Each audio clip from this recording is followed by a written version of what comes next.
I'm Eric from Longbox Review. I'm Peter from the Daily Rios, and this is episode 47 of Eric and Peter's Legion Project Podcast.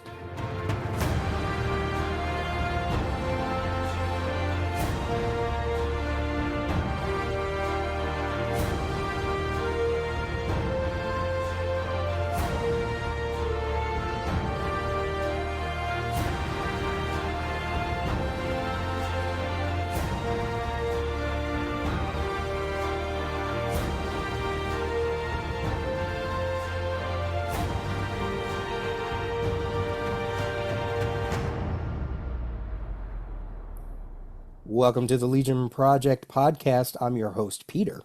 And I am Eric. We are back in your ear holes once again to continue our coverage of the Baxter run of the Legion of Superheroes that began in 1984, Volume 3, I say through gritted teeth. Oh, Peter, this old chestnut, come on. Okay, so with this episode, we're covering issue 47, which dropped February of 1988. Part 2 of the conspiracy arc continued from last issue. We will also be jumping into Who's Who in the Legion of Superheroes, issue number 2.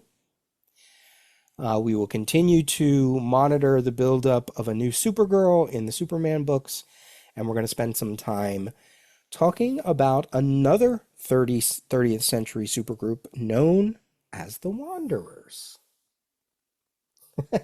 You're The so mysterious excited, wanderers, right? I know. So, Well, and I'll talk about that when we get to it. But the wanderers are such a weird thing in the way that I experience them.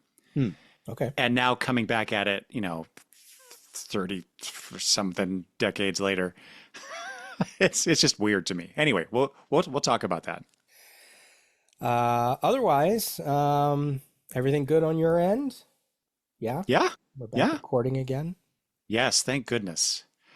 I was afraid that your rejoining or returning to the CGS airwaves would impact our schedules to do the Legion project, but not at all, because Peter's like, I'm up for it whenever. So here we are.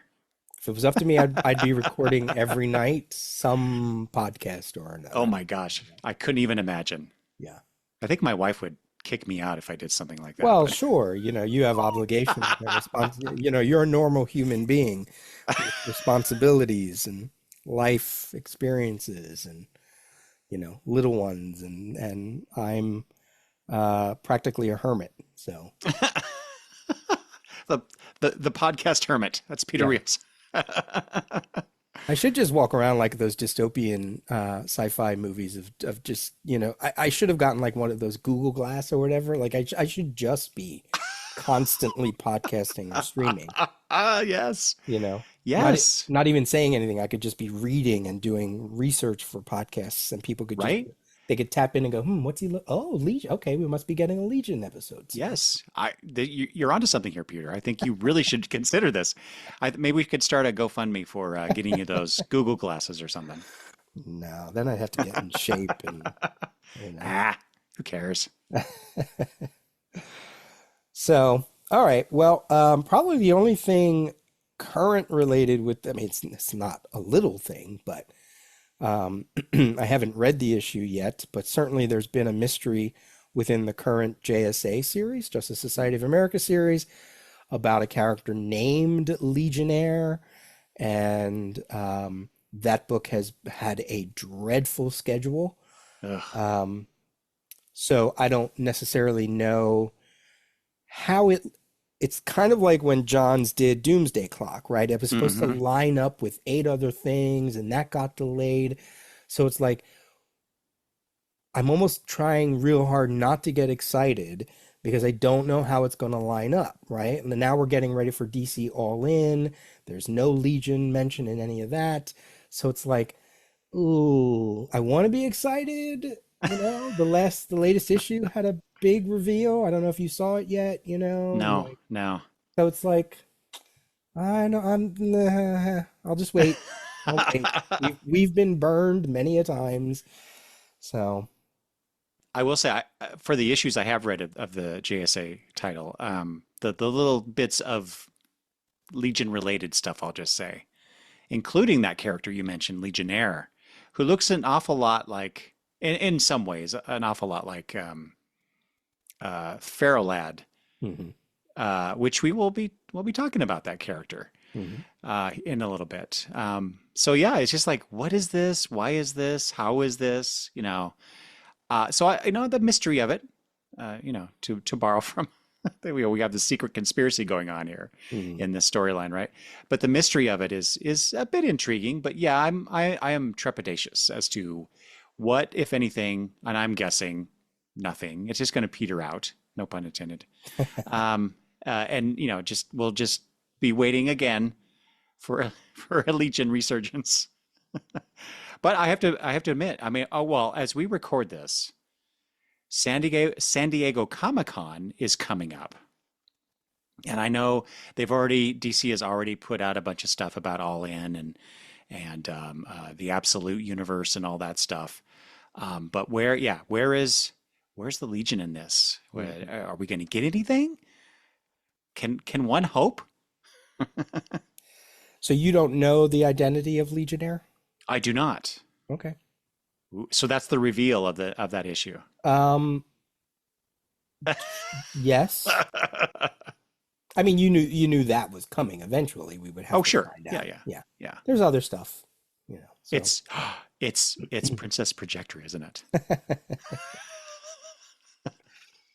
no, that would be going back to the well. So, all right. Yeah. Like, again, we're not going to talk much about it, but maybe in a future episode, when we're always finding a new topic for like a Tales spin-off episode, that could certainly, um, that could be an interesting element to cover all in one episode. The Legion aspect in that book, if it, if it, if it, and if we feel it's going to go somewhere, Yeah, if it's worthwhile to even right? really discuss besides, oh, it's kind of neat that character there. That was Yeah, okay. yeah. Yeah. So, okay, if that's all for our preamble, why don't we go into Legion of Superheroes issue 47? All righty. Entitled Conspiracy Theory. This is by Paul Levitz, writer, Greg LaRocque and Pat Broderick, pencilers, Mike DeCarlo. I always do that. Mike DeCarlo, inker, John Costanza, letterer, Carl Gafford, colorist, and Karen Berger is the editor, with another cover, and I cannot wait for us to discuss this one, Peter, by Ken Stacy. Alrighty, so what's going on in issue 47? Some Legionnaires arrive at the Mid-Atlantic Broadcasting Tower to put out a major fire at the structure. Lightning Lass tells Magnetic Kid and Tellus to stabilize the antenna, while she, Quizlet, and Timberwolf help the workers get to safety and put out the fire. As Lightning Lass tells them, quote, "Let's show the Legion's good for more than catching psychopaths." Magnetic Kid is having difficulty stabilizing the antenna tower, so Tellus attempts to help by using its telekinesis, but gets distracted and the tower falls. Fortunately, Timberwolf arrives to stop it. He chastises both newer Legionnaires, and Magnetic Kid asks Tellus what's wrong. Tellus then tells him about the conspiracy he discovered in the last issue while conversing telepathically with Saturn Girl. On their way back to Earth, Phantom Girl has told her shipmates about seeing Chameleon Boy on Rimbor. Dawnstar tells her she had no right to subvert their mission, to which Phantom Girl replies, as a senior Legionnaire, she doesn't have to answer to her about it. And I was waiting for the catfight to begin. On Ventura, Chameleon Boy, in his reefage disguise, leads a small team to launder money. It is successful, earning congratulations from Starfinger. But Cam wonders, is that just a hologram of the criminal and not the real deal?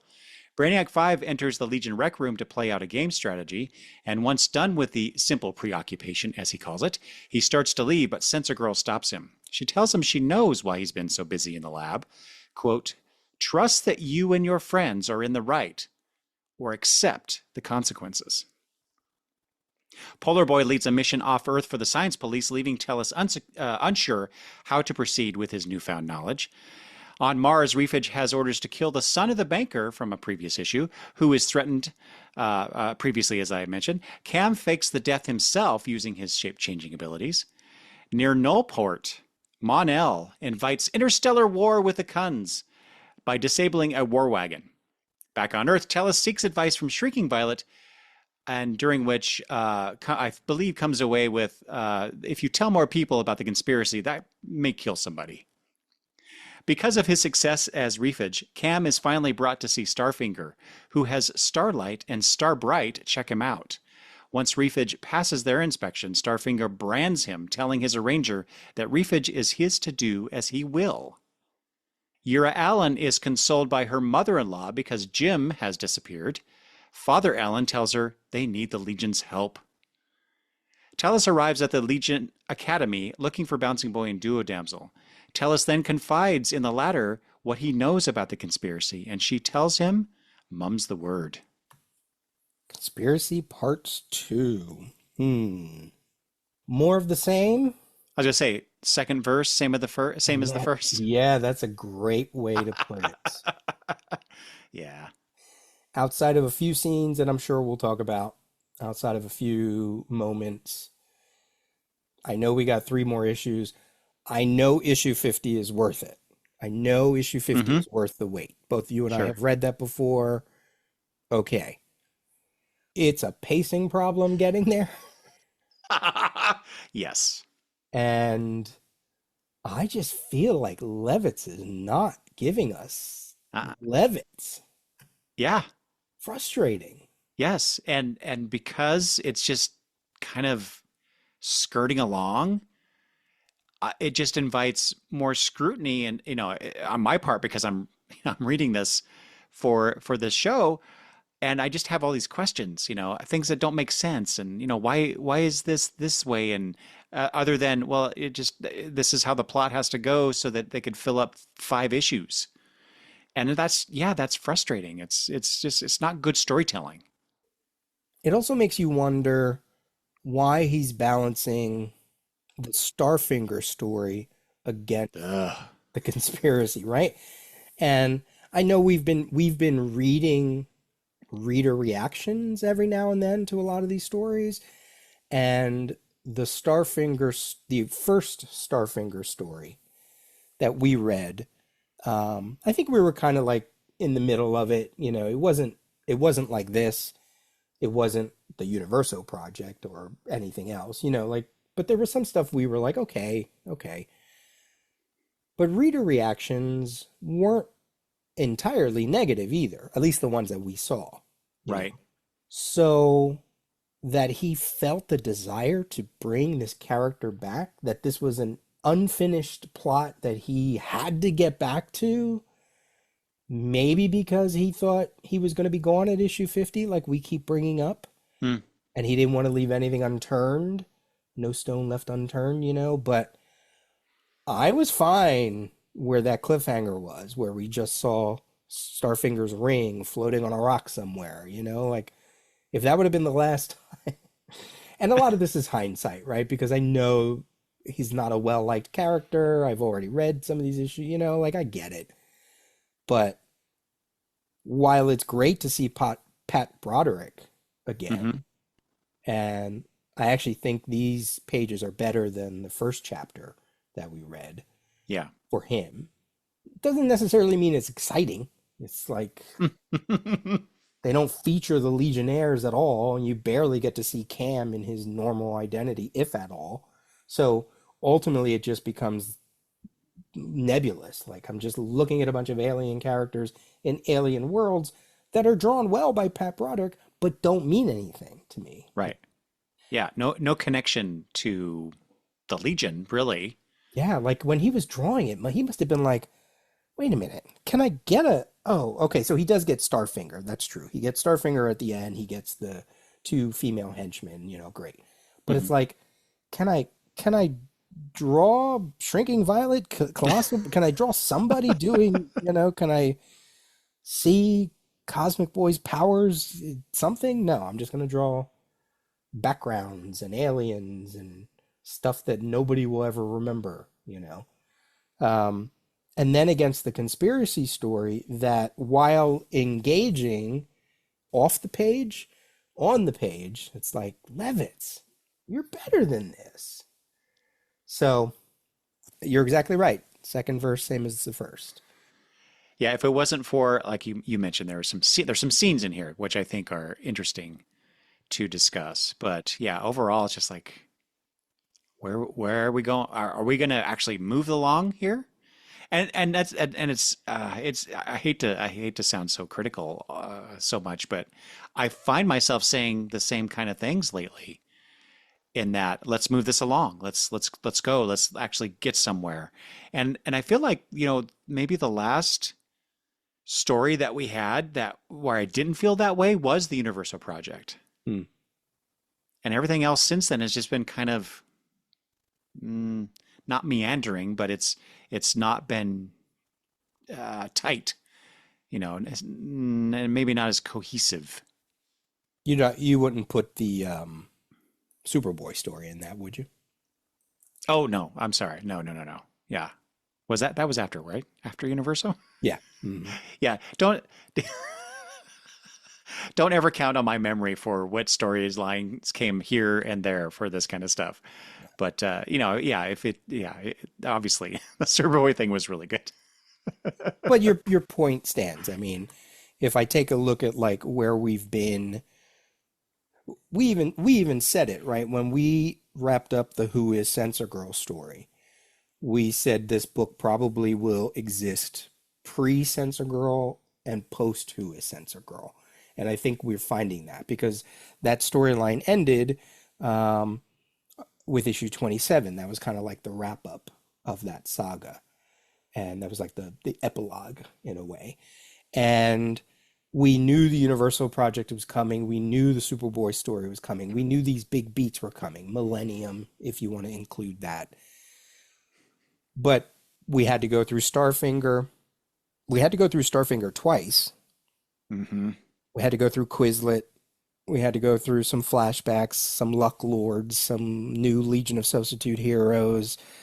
Um, so there's been a through line, but it's not as strong as the first 27 issues, you know. Yeah. Like I can really map we've talked about this before. We can map how the battle with the Legion of Supervillains meant that the team needed new blood, which got us to the new 5 members, which got us to Sensor Girl, with the Crisis thrown in the middle of that and other smaller stories here and there. Then post that, it's like the Universal Project was building. Oh, by the way, you have to do Millennium. Oh, by the way, we have to address Superboy. Oh, by the way, you want to bring Starfinger back again? You know, like, what's the through line? Where's the through line other than the ramifications of the death of Superboy, which started in from issue 38, right? So I can see what you mean about the series kind of going up and down. Mm-hmm. Here are the issues we really like. Here are the issues, eh. Whereas I feel like 1 through 27, there was a few clunkers in there, but we were not as disappointed with the clunker like we sort of are now because they seem to be, it's a speed bump that keeps coming up. It's like, God, another speed bump and another speed bump. Yeah. Can't just be one speed bump. It's got to be like every 3 issues, there's another one. Is this what they colloquially call reader fatigue? No. I kid, but yeah, it's just I get when you have such a good a good 2.5 years of story, Legion story, and then yeah, you get these bumps in the road. Maybe it just makes those bumps feel a little bit bumpier than maybe they really are. I Yeah. don't know. I can't decide. I can't decide if this is something that is really not that great, or I've been so used to something really good that it really pales by comparison. I think it just pales. We're smart enough to know when an issue's good and when an issue is not so good.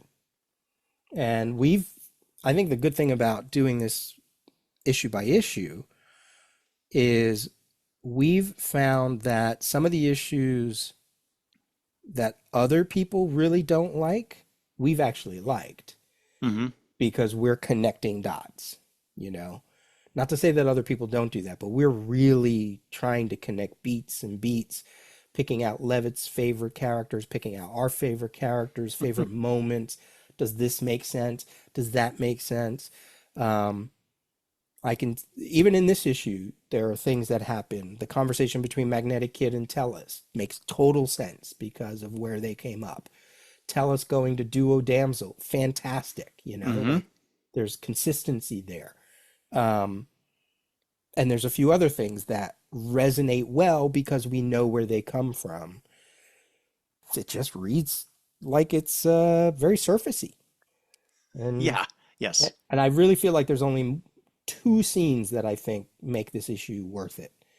And everything else is like you could just skip it. You could jump right to chapter 3. With the Cam stuff, you could read the last few pages and just jump right to the third chapter. Like you don't need any of that other stuff that he does before. We get it. Yes. We Oh, get what yes. he's doing. It's there's so much padding. Yeah.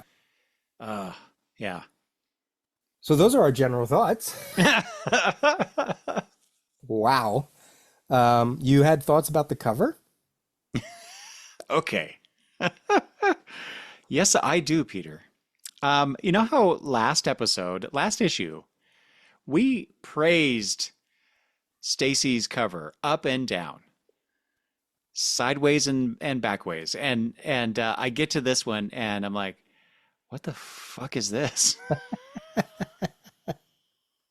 It's just I, you talked about the Pat Broderick stuff. Him like having to draw all these aliens, right? This is like it's like Stacy took an unused page out of Broderick's interior work and decided to rework it as a cover, and it's so well like the issue. It's so flat. There's nothing to it. There's no menace. It's not dynamic. There's not even a Legionnaire on it. As we would think of it traditionally, we do get Cam's, that comic book trope that they throw in there of using somebody's shadow or like I used to love like in Spider-Man comics when Peter's spider sense would go off. Suddenly we'd see half of his Yeah. face as a Spider-Man mask, right? It's like that's a great conceit, right? This is not a great conceit. This is so bad. And then to make it worse is like, why is Robot Man in the corner of this cover? So prominently in the foreground. It's like, what the hell is this? Now I want you to rebut all that. I can't. I can't. Because I wrote here, my eye just doesn't know what to look at. You Yes. you want to look at the shadow, but that's not the thing.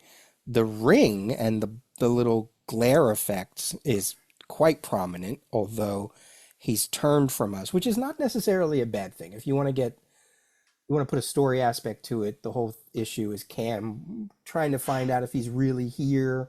That's Is it, true. is Hmm. it a hollow construct? Is he really alive? Thematically, you could kind of forgive that.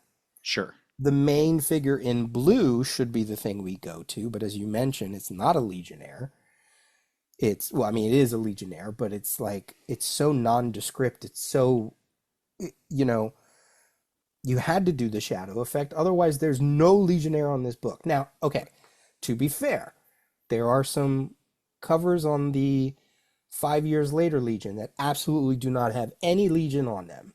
Sometimes not even a character on them. It's a symbol, it's a planet, but it's done with such emotion and storytelling that when I pick it up now, I know exactly what that issue is. Not Hmm. to say that I don't know what this issue is, but I'm looking at it going, this is what they went with? Yeah. This is really what they went with? Where was Karen that day when she signed off on this cover?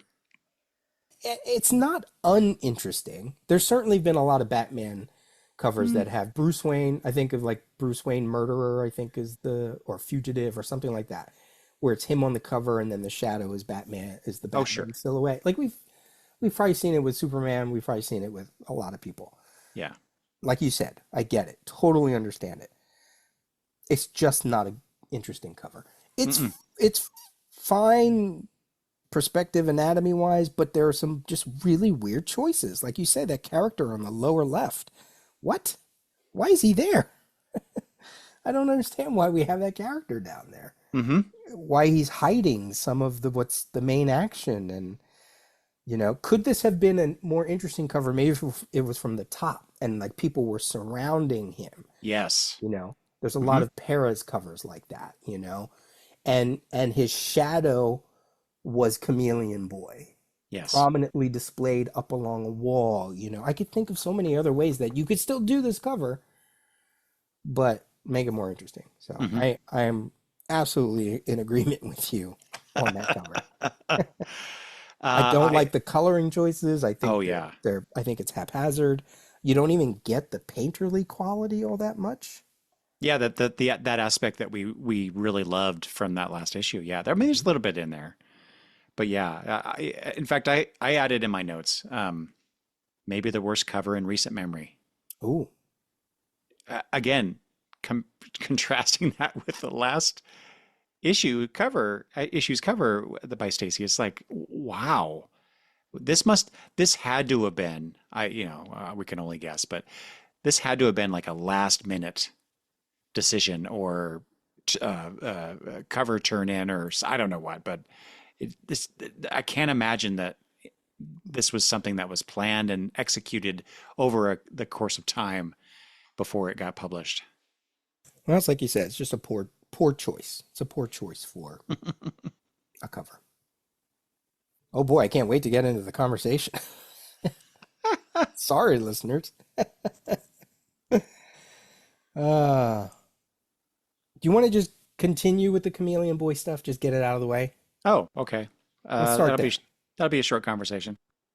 I figure let's start near the bottom and work our way up. Okay, so that we sure. can salvage the conversation as we get there. So, as you said in the synopsis, Chameleon Boy working undercover. He's being tested to test his loyalty.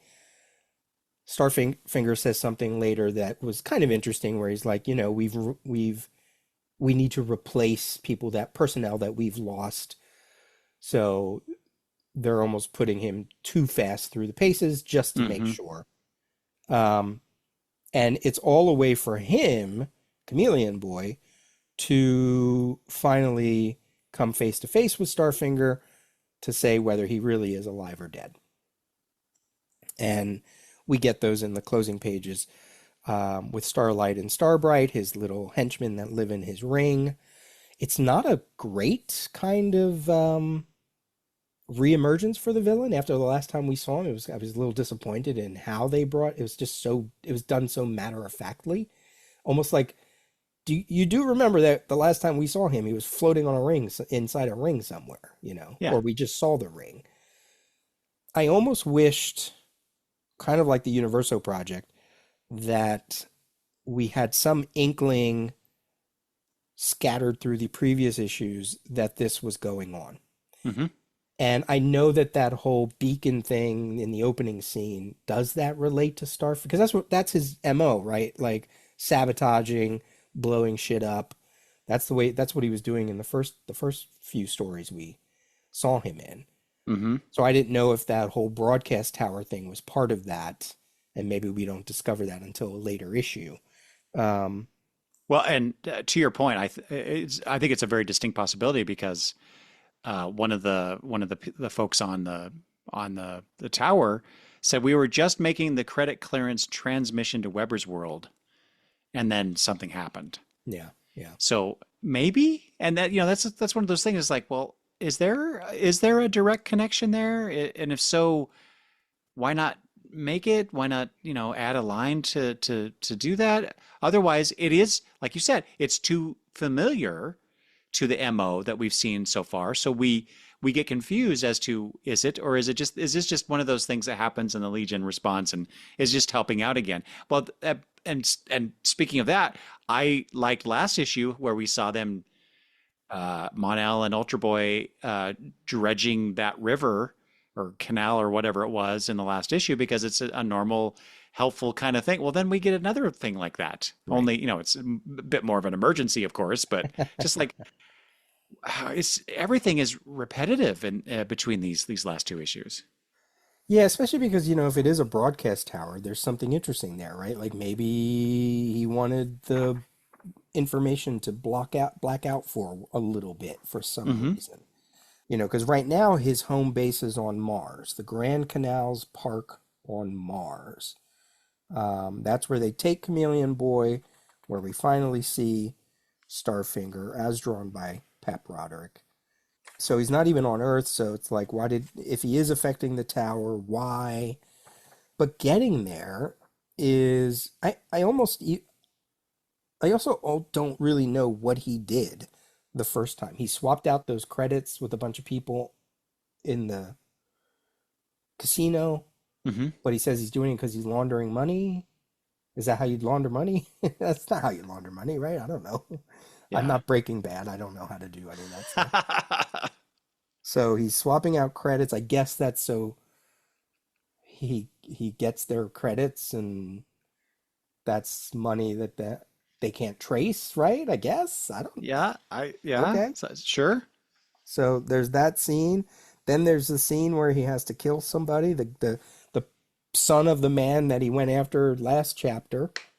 He warns him ahead of time off panel, fakes the dead body because he's Chameleon Boy, outwits the two guards. But is that interesting? It's Cam. We know he can do that. I knew exactly what he was going to do when the guy asked him about the dead body. He was like, he's just going to go turn himself into the dead body. Like, okay. Is where are the stakes in these two scenes outside of what Cam says about, oh my God, I might have to kill somebody and that'll go against the Legion ethics and this and that. We know you're not going to kill anybody, like maybe a scene where he really did have to where maybe he had to fight the Legion or something or another, Yeah. you know. But these things were just, it doesn't make me any more interested in the guards that he's with. It doesn't make me interested in the character he's playing. And well, all they do is show, not tell. I mean, Mhm. sort of, kind of, but really just show how he's able to even get to Starfinger in the first place, Yeah. right? I think they could have come up with something a little more interesting and maybe shortcut it a bit. I mean, we've already last issue and this issue. There's a lot of stuff involving Cam that happened off screen, off page, Right. and if you're going to do that, you do it very sparingly and make it interesting at least, or lead to something very interesting. Him actually coming, he spends half the issue wondering, is that actually Starfinger? Well, yeah, because in the second half of the issue, there he is. So it's like, why build up that mystery of is this really Starfinger? And then just, as you said, matter of factly, just kind of here he is, boys and girls. And then there's nothing interesting going on with Starfinger. He's doing the same old shtick Yeah. Yeah. as he always does. Yeah. Although a little less, I will note, a little less bombastically than he has done in the past, which I am okay with. I guess for now, right? Yeah, Because exactly. Yeah. we don't really Hmm. know what his motives are. We don't know what he's building towards. And one of the things that we said that in his favor in those early stories was that it was kind of nice to have a villain that just was a villain to be a villain. Not Mm-hmm. because they want to rule the universe, not because they want to eat planets, not because of, they want to change time. It was just a guy that wants to control his little fiefdom, you Make know. some dough. Yeah, yeah. Yeah.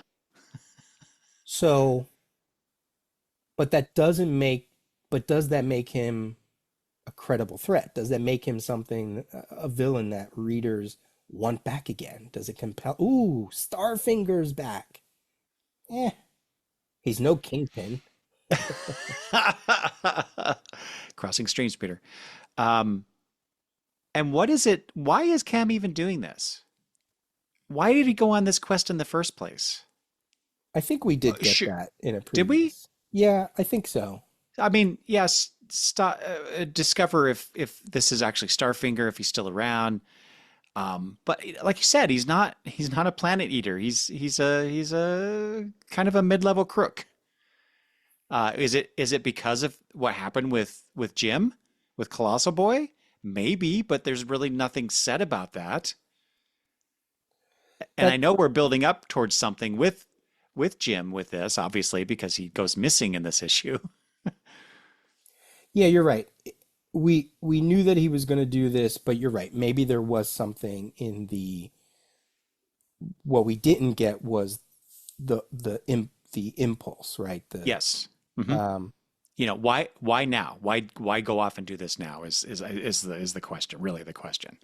here's issue 43 where Element Lad gets a little holo vid of Chameleon Boy saying, Regrettably, I can't take you all into my confidence, but it's necessary for me to use my status as head of the Legion's espionage squad to sign out for some detached duty of undetermined duration. So that was issue 43. I think you're right. Somewhere prior to that, he has that conversation with Colossal Boy, Hmm. and that's in issue 42, where he goes and gets the equipment for Colossal Boy, and he's like, I'm going to go give this to him to hopefully cheer him up because of what went down with Starfinger prior to the Millennium. And the last thing that Chameleon Boy says when he's talking to Jim at that point, or Jim, he says, well, Colossal Boy says, I'm glad he's dead and not on my conscience. And Chameleon Boy says, if he is dead, my friend, if he really is. So I'm sure maybe I'm missing something else in between there, but was it just that? Was it just Cam's little nose wiggling like elongated man and going, you know what? Maybe that's why the espionage was founded. Maybe this is something I need to do. Yeah, but why? He hurt his best friend. Loose. Okay. Okay. Yes. Yes. It has to be that, or it's just a loose string, and Cam doesn't like loose strings. Well, but we haven't been really shown that before. Right. But if this is if I guess if revenge, that's probably too strong a word for Cam, but justice. Let's use that term to bring Starfinger to justice for what he did to his friend. So this kind of makes it a conspiracy of one. Mm. And if I could, I'm trying to mold this into something that works on a different level. If Which I can buy that, we do also well on this show. We try to justify yeah, shortcomings. I can totally buy that as a motivational factor, as the raison d'etre of what Cam is doing here. Yeah. So other than just, this guy got away from us and we got to get him. Well, then why don't we go out? Why doesn't he go after everybody else that they haven't ever, or not ever, but that's currently on the lam. I don't know. Yeah. So Yeah. Unfortunately, we won't get to the resolution of all this until after issue 50. But maybe that comes out. Maybe that mhm, mhm. is something that Levitz is going to. Boy, I hope so. I hope there's more to it than just, we're gonna capture Starfinger again. Well, Yeah. I guess really for the first time, but And maybe that's the thing. I don't know the Legion scorecard. I don't know how many villains actually escape versus the ones that they bring to justice. It seems like they seem to bring a lot of people to justice a lot, yeah. and there was a lot of unanswered questions. But ultimately, the point is there's unanswered questions with a really just not inspiring villain. You Yeah. almost want to be Mhm. like, that's if he pops up, okay.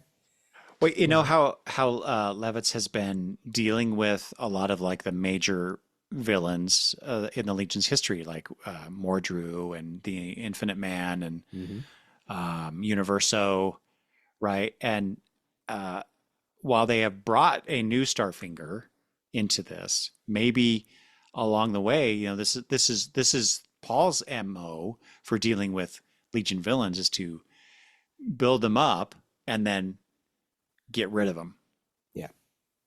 And so maybe I think that's what we're going to end up getting with this Starfinger.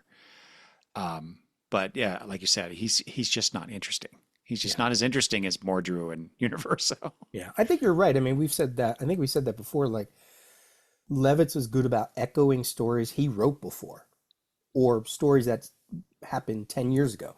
Remember, we said the whole Universo project is very similar to what he did when he was Mm-hmm. president. Yeah, when he masqueraded as president, which is actually referenced in this Who's Who issue that we're going to talk about. He put an end to Infinite Man. He put an end to the Fatal Five, as far as we know. Mm. The Legion of Substitute Villains, and maybe there's some other ones, you know. Mordru kind of got an ending in that annual that we read. So, as you say, it has to be interesting though. It just has to resonate with us. And he's just not a character that ever resonated when he was back in the Michelin Man suit and this Right. version, you know, like so Yeah. that's Yeah. unfortunate. It's Yeah. unfortunate. But really that's all I had for all the Chameleon Boy stuff. I didn't have much else. Even the artwork, I will say this, the one page I did like, page 24, the very last shot of Refage, is that his name, right? Mm-hmm. Chameleon Boy is the character. Like that's a good, I do like that, you know. Yeah. Love the Except, shading on it. yeah, the construction of it's really good. But the thing about that particular panel with Reevage smiling, how would you characterize that? The look on his face, it's like, oh, I've got you now, I guess, maybe. Hmm. It's yeah. Oh, I mean, he does say, or I'll have the last laugh and see you all in prison cells on Labyrinth. You know, it's like he's almost celebrating the fact that he's going to put all of these guys down. But it's just seeing Cam, even in this disguise, smile that way is really unsettling. I mean, he purposely picked a person to, or purposely picked this form because it's intimidating. It's, you know, it's an intimidating guy. He's tall. He's got big brows. Even when he scowls, his normal face, he's got resting scowl face. I was, you know, that's right. Like it feels like if it is Cam, he's just in his suit, you know, and that's what that would look like, you know, and he's Oh able to yeah, express himself that way. yeah. So he's undercover, so he's playing the role. But Yeah. okay, sure. But I think what I'm seeing here is that there's more of this glee coming from Cam about the possibility, about what he thinks is going to happen next. Yeah. Yeah. And I somehow doubt that things are going to work out the way he plans, which will be good. That'll be a good thing. All right, is that all we have on Cam? I guess should we talk? It's really nothing, but then we get the scene where Colossal Boy is missing. Mm-hmm. Another one of those like off-panel moments, and Levitz is dealing with the repercussions of it from his family because Yura is uncharacteristically, I think, weepy. Mm-hmm. I think she's a much stronger character than this is portraying her. Yeah. But I get it. You know, he's off grid. He's injured. They don't know what's going on. Why does he go? We'll have to find. I mean, we know why he's going, but you know, he's not in a state to go. So we'll have to figure that out when we get back. Now, the thing that I'm confused is his dad's name is Alan, and there's the scene with the Kuns earlier. Is that his dad too? No, No, no. that's terrible. Right? I was going to bring that up too. Yeah, it's confusing to have two different men identified as Alan, and they both, right? They both work for the science police. Well, the one felt, didn't they call him a general or something? I'm trying to get Oh to no, that. oh you're right. Yes, he I get, well, yeah, whatever the Star Services is there. But even Jim's dad is dressed like a military guy. That could just be an evening 30th century evening coat. I don't know. Oh, But here's some. Okay, this is confusing. Okay, so they're at Nullport, occasional port to portions of the UP fleet. This is Ernest, right? I love saying his name. He's the one who runs Nullport, right? mm-hmm. Because isn't that where you can buy cars and vessels and whatever? I don't remember. Yeah. So anyway, he's talking. Come on, Commander. You got to keep the fleet between Nullport and the Kunds. Every ship in this quadrant is buzzing with gossip of new Kund battle wagons. And you don't want Roger Allen to go down in fleet records as the man who... Oh, okay. So he's basically referenced... See, I almost was like thinking Roger Allen was somewhere else, but I guess he's referencing... Because the little egg thing comes in and says, Commander Allen, please report. So Mm-hmm. that must be Commander Allen. Mm-hmm. But it's not the same. Obviously, it's not the same because Jim's father has a beard. He looks like Oliver Queen. So Right. it's not the same. That's very confusing. And so I found it confusing as well because I was like, is that Jim's dad? I didn't think so.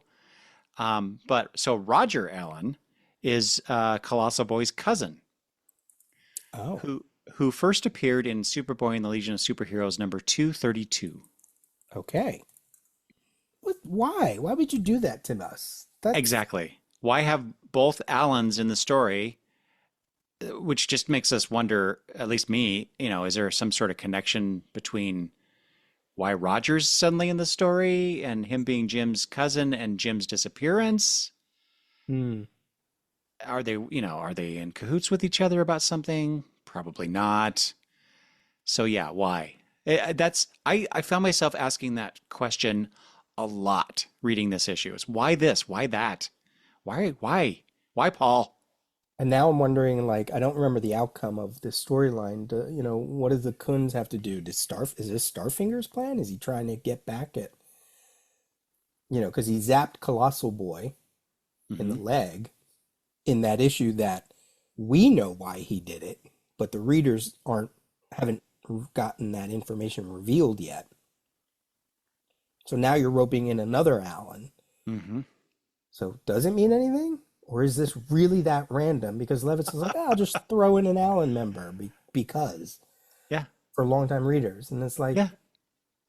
if it cycles back around that it was purposeful, okay, then I'll forgive him for that. But right now, I'm just like, that was confusing. And I did mention speaking of that scene though, I did mention how Mon-El, goes off and perhaps starts an interstellar war, and he's so casual about it. He's like he's not having any of it anymore because he's so focused on whatever this mission is that he's going off to do.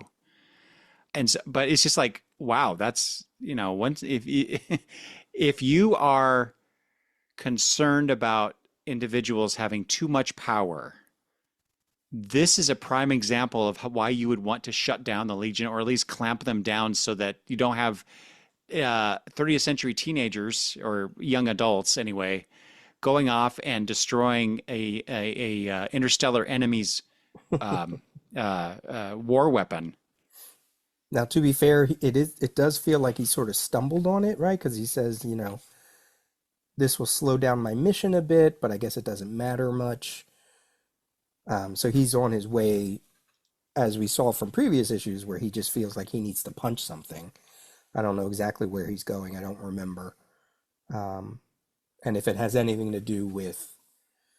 Because the one thing this issue does is it almost gives us all four conspirators, it gives a scene for each of them except for one of them. That's true. Yeah, that's a good point. So like we get two of them that we know and we get the revelation of the third, or at least you could make a strong case for that final one that we didn't quite know from the first chapter.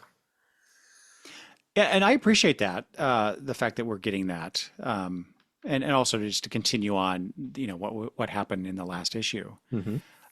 But man, I much preferred the Mon-El scene because something actually happens there. and even despite the whole Alan confusion. And by the way, I just looked this up. Superboy and the Legion of Superheroes number 232. What I was thinking was that written by Paul? Is that why he brought this? Mm, And no, it was a Jerry Conway written issue. So okay. too bad. But we get something going on with Mon-El, and it really just demonstrates what he's feeling, what he's going through. This is, I mean, the whole Kun thing is just a distraction, but you still get that sense of purpose from him. You can still get that sense of urgency to be doing something, whatever this thing he's doing, and so that gives me a sense of momentum, whereas the other stuff isn't. The like the Chameleon Boy stuff really isn't.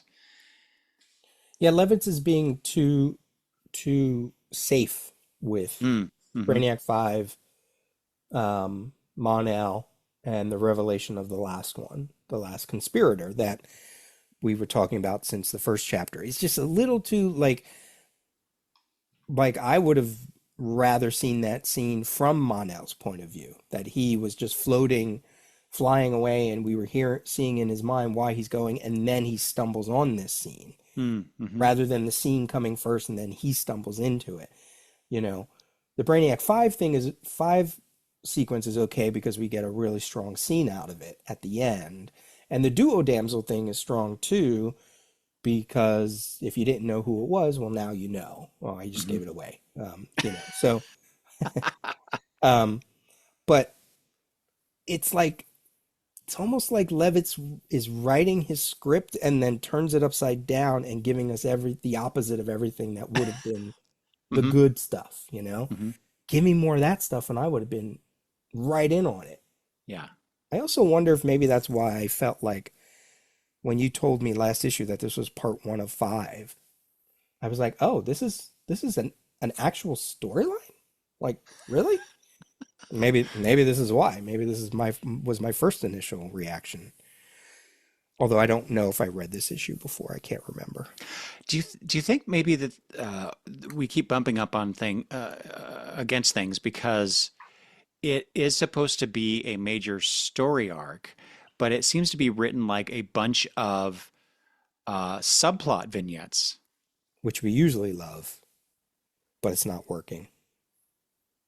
So what's left? We got a couple more scenes. Why don't we go to page 5? Because that'll wrap up Yeah. kind of like the Starfinger stuff with Dawnstar. Just a funny scene between Dawnstar and Phantom Girl. Because she was charged, Dawnstar, to go find Chameleon Boy. And now we have to get the ramifications from last issue where Phantom Girl basically lied and said, Mhm. things were hunky dory or whatever. And now I think you even said, boy, that's bold, are we going to get a reaction to that? So here we go. So, Yes. I was very pleased to see that we got that conversation that we were hoping to read last issue. hmm. Even if it is, in the middle of it after she's made the announcement, and now it's just an argument about um, Dawnstar's. I don't know if it's uncharacteristic or not. Her, how do I say this? Commitment to the group. You had no right to subvert our mission.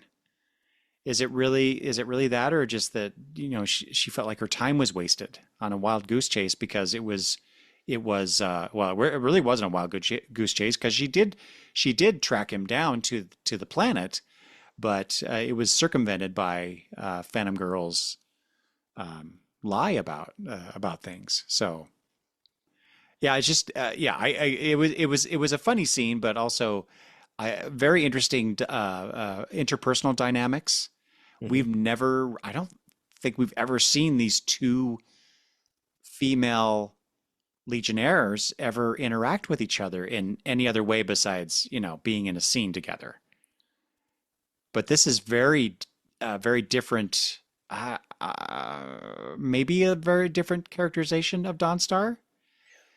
Well, I think what I felt her disappointment came from is because she is, in essence, running this mission, which is Mm, new for her, right? she's not one that she doesn't lead missions. She's younger. She's one of the newer members. Even though we've been reading her for years, Right. she is still supposed to be one of the younger, newer ones, as they argue about. Um, I think she's in the right for what she criticizes Phantom Girl for. Oh, sure. And I also think Phantom Girl is also in the right too, but I think Dawnstar feels it more because she's like, technically, I'm sort of running, I was put in charge of this. Like, so you almost undermined, Uh-huh. and that's why she's reacting the way she is. Okay. You also have to think, this is not on the page, um, she's really close with Wildfire. So her, who knows how much of that rubs off on her. Mm-hmm. But I think it also goes to show, maybe it was Levitz's way of showing how things like this have a tendency to sour the mix. Think of Who is Sensa Girl? Everybody was kind of real short-tempered with everybody, and I know that was a very strong case with New Teen Titans when Terra got in the mix.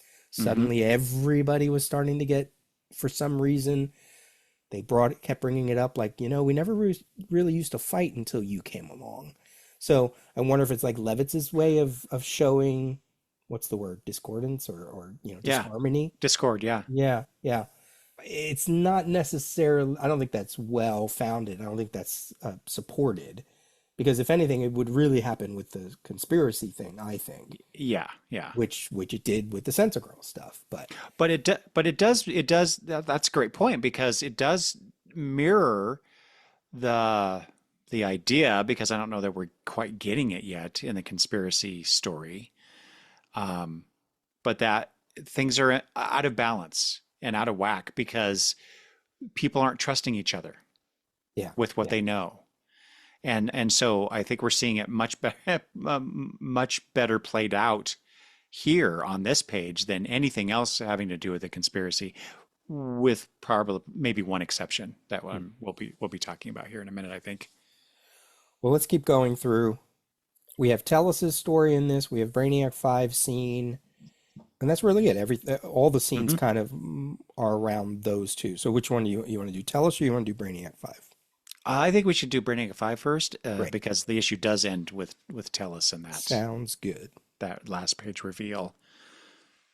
So let's do Brainiac 5, leading us to probably the best scene in the whole book. All What do you right. have for that? So I think we have long said we love the rec room scenes, and just seeing the Legionnaires just kind of hanging out. Brainiac 5 comes in, and he's so this is one of my questions for you is like, so Brainiac 5 comes in and he what does he say here? This gambit has been preoccupying a portion of my subconscious, and I hoped if I played it out, yes, there. Visible Kid said, a fascinating move, Brainiac, but simply a preoccupation, Brainiac 5 says. Now that I've proved it can succeed, perhaps it will allow me to return unhindered to my work. And then that leads us to the scene with Sensor Girl. But my question was, is this just actually a preoccupation that he had to purge from his brain so that he could focus on this other stuff? Or does it have something to do with the thing that he's working on? And the way that it was written, even despite his protestation to the contrary about it being simply a preoccupation, that could just be his way of demoting the importance of what publicly he showed, at least Invisible Kid, right? Right. So I don't know what is it just a simple thing that he had going, like, maybe he's like Spock and he's playing chess in his head and he has to go figure out this move to beat Kirk finally, and so he just does that, or is it the other thing? What I do you think it's think? I'm hoping it's the other thing. I do too, but I'm hoping it's him going, not only does he need to clear his mind, but let me just see how it's like um, it's like a video game. Every character has a special move, so he has to go figure out if the special move will work. yes, yes, And it's like, especially since in that panel with Invisible Kid, we kind of see now it's horned, So it's very clearly like a D&D type situation, but he kind of looks like, the time trapper a little bit. Right. So that's why I was hoping the same as well. But would Brainiac 5 be so stupid as to design a character that looks kind of like their mortal enemy? Or he just, he didn't want to, he's like, okay, I want to do the scenario, but I need to visualize it, right? I want to get it out of my head. I don't want to have to build a whole adventure game. Like, okay, when I have one right outside in the rec room, I'll just do it out there, Hmm. fiddle a few buttons. Ah, yes. If Superboy does a kamikaze punch or something, an X-Men rogue kick on the big bad, some fatality, Mortal Kombat fatality move, it'll work. It's like I feel like that's what he's doing. He's trying Yeah. to, see if his plan will come to work. So just to get him out there in the rec room too, Brett Levis is like, let me get him out here so he can talk to the other people and I can get a little more dialogue out here and there. So it makes sense. It makes sense on that level, but it leads to, oh, go ahead, finish. It's just, when you have a conspirator in your story who never interacts with anybody, that just doesn't, it's not an interesting story for that character. Right. So yeah, Right. yeah. Yeah, but then we get that scene between the two, Sensor Girl and Brainiac 5.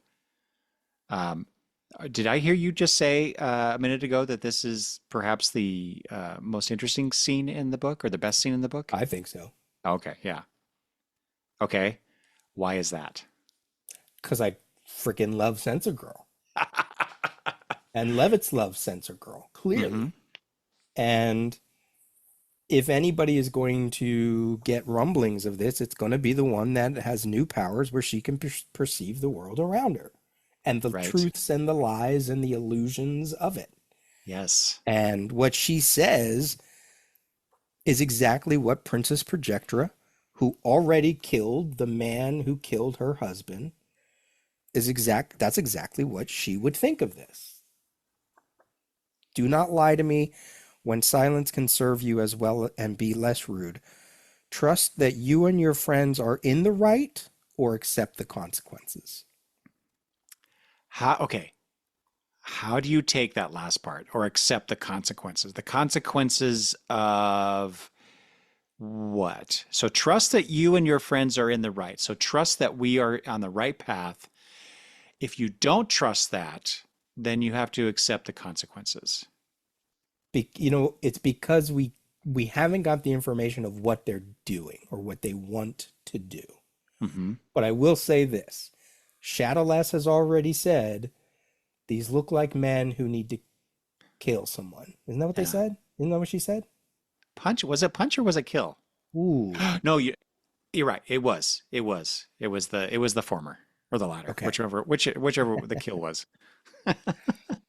And Princess Projectra, who again is someone who did kill someone, executed someone in those first 5 issues, but she quickly squashed anything that the Legion might say. She's like, this is my right. I'm royalty. This is absolutely legal or whatever the word is. Like, don't mess with me. Basically, squashing the Legion and the reader's reactions to her killing somebody by saying, you don't have a say in this, right? So she's saying to them, make sure what you're doing is right. Because if you falter in any way or it's for the wrong reasons, the Legion will come down on you. And it almost feels like she's even saying, I'm also not going to be on your side. You have to have the full conviction of what you're doing is right. Because if you walk away with any amount of guilt or what you do causes more trouble or doesn't end whatever it is you're trying to do, you will face the consequences. Okay. You just said some really interesting things. I had not considered that she would not be supportive because of what she has done to enact revenge on the death of a loved one. Hmm. So if that's true, that's different. I think I also took that, accept the consequences of, but I was thinking of not the Legion fighting against the conspiracy, although, duh. I mean, if it's a conspiracy, they're not gonna like it. Just like Dawnstar didn't like being lied to by Phantom Girl, right? Hmm. Um, but she says specifically, trust that you and your friends are in the right, not that they're doing the right thing. But I I take think it's that, the same thing. is it? I was Trust. taking it as this is, you have to have the courage of your convictions, whether what you're doing is right or wrong. And I think technically it is wrong. It's wrong against the Legion codes, or whatever, the Constitution or whatever. Um, if they're doing what we think they're doing at this point. Hmm. But then, yeah, accept the consequences. So does that? I was taking that as that they could actually maybe even cause the Legion to implode on themselves Sure. because of this conspiracy, right? As opposed to being opposed by the Legionnaires, the other Legionnaires. Yeah. Yeah. But it works either way. Trust that you are in the right. Trust you better hope you know what you're doing is basically what she's saying. And I don't necessarily get the idea that she's totally against it. That's why she's warning them. Like, Yeah. because I did it, I weighed the options. Look what happened to me. Look what I had to go through. She went through a certain penance because of it, Hmm. right? Her people said, this was partly your fault. Now you have to do this censor girl thing, like she had to, there were consequences to what happened to her for her decision. And she felt like she was in the right. And I think a lot of readers would agree that she was in the right. But Karate Kid's death is a lot different from the thing that the conspirators were trying to conspire for, Yes. like it's different. It's a little different, even if they were both sacrifices, but it's just there's differences there. Right. Right. So I think that's what she's trying to say, almost like, don't do the thing that's going to turn you into the very thing you're fighting against. We've heard that many a Yes. times in Okay. That, yeah, superhero that, stories. yes, that makes a lot of sense. And I think plays into what Brainiac 5 thinks as she walks away. The time is shorter than we thought. So he takes that as with, if she knows, maybe others could know and therefore stop us. Yeah. So yeah, I like that. I like that interpretation of it. And for all his 12th level intelligences, he couldn't figure out that maybe Sensor Girl would figure it out. When Levitz needs to drop her in to drop a little bit of cool story point or character examination, she's good. She's a good character for it. I like that. Hmm. I just really like that scene. It's just very smart use of all the characters. And if all of the scenes were like that, hot damn, this would be a great issue. All right, tell us. Tell us.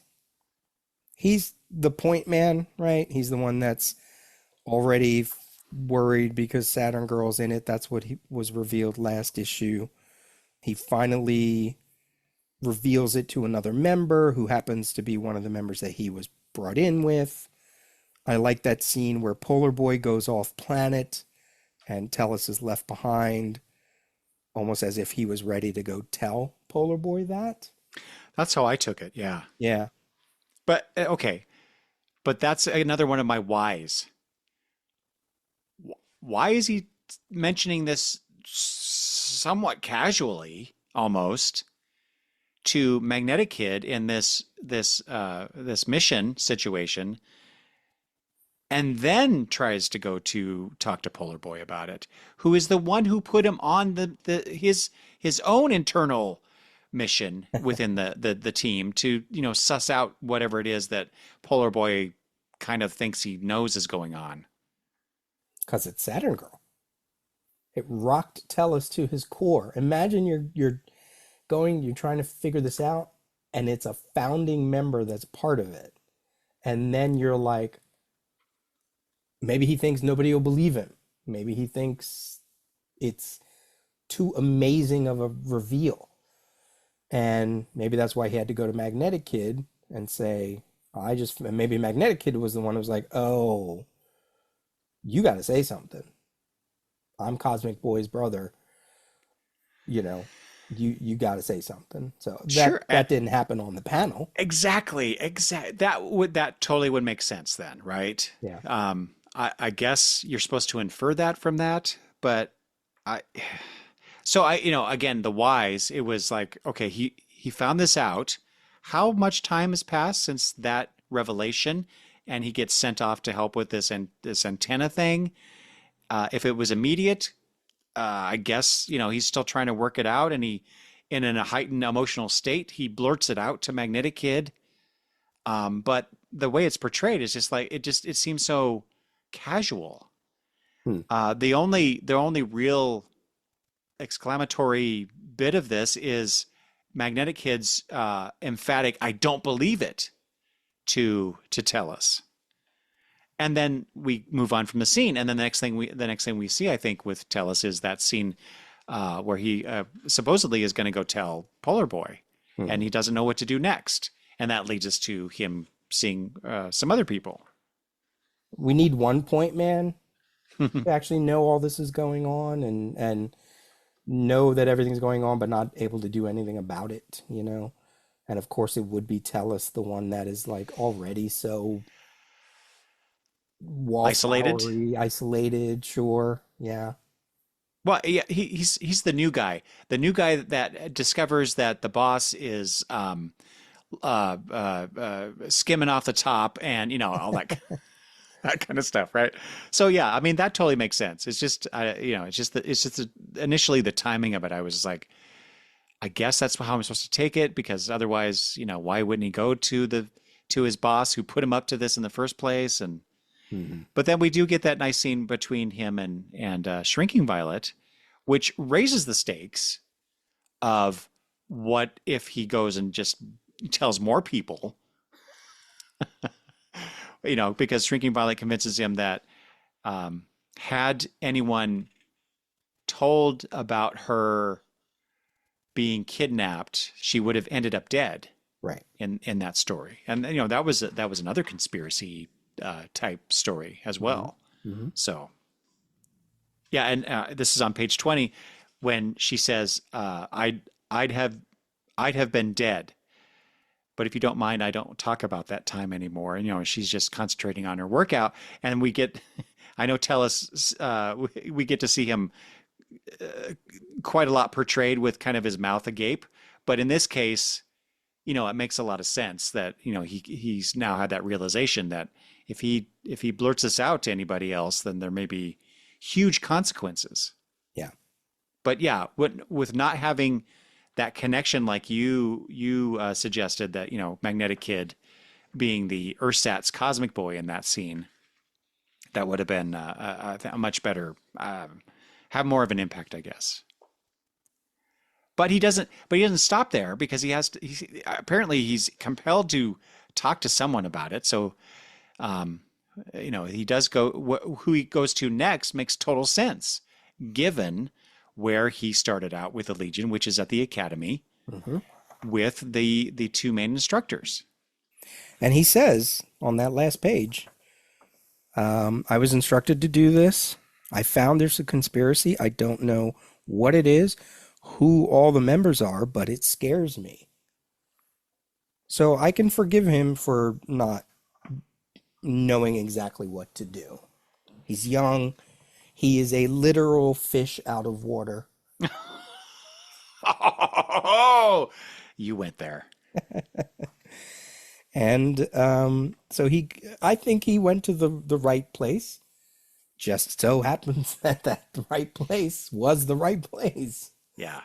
So. Well, okay. I guess in that sense, or given that, him blurting it out to Magnetic Kid, and Magnetic Kid magnetic kid kind of shutting him down. It's like, I don't believe it. Like, don't tell me that stuff. Right? Okay. Had they played that a little bit differently, that would have made a lot more sense to me and underline the fact that well, that didn't work. I can't. I got to find somebody I can talk to. Polar Boy just left, um, so he's ruminating about it by swimming because that's what Tellus does. He gets in the water. That's his safe space. So he's trying to figure it out, and it just so happens Shrinking Violet's there. And then yeah, so then he needs to tell somebody Mhm. for some whatever his reasons are. But so to go to someone trusted like this, in this case, in the being Duo Damsel. So yeah, okay, I'm a little more comfortable with this sequence of events involving Tellus. Yeah, yeah. I think it works. It was the one thing that I was like had no problem with it. Would have loved a little deeper exploration of it, but Hmm. I get it. Levitz wants to do a number of things in this issue, and it would have been really great if we knew that it was heading to Duo Damsel. I don't know how Levitz would have done that. That's probably asking too much. He gave us what he gave us, but it's like, if Tellus was kept bucking up against people that didn't believe him, so then he's like, well, I got to go to the person who I might find trust in. One of the longest Legionnaires, right? Hmm. According to the Who's Who we read, she's the first non-charter member. Right. So it's almost like if he knows one of the founding members is in on it, you don't go to the other founding members. I almost wish he Mm. didn't go to Magnetic Kid, like or had trouble Yeah. Yeah. revealing it to him because what if he would have told Cosmic Boy and Cosmic Boy would have told Saturn Girl? So, Yes. this is us rewriting the book, but that would have been really cool. I got to talk to somebody not part of the Trinity and also not part of the Legion on some Hmm. level. Hmm. If Polar Boy's gone, I can trust Polar Boy because he's also one of the five, right? Just like Magnetic Kid.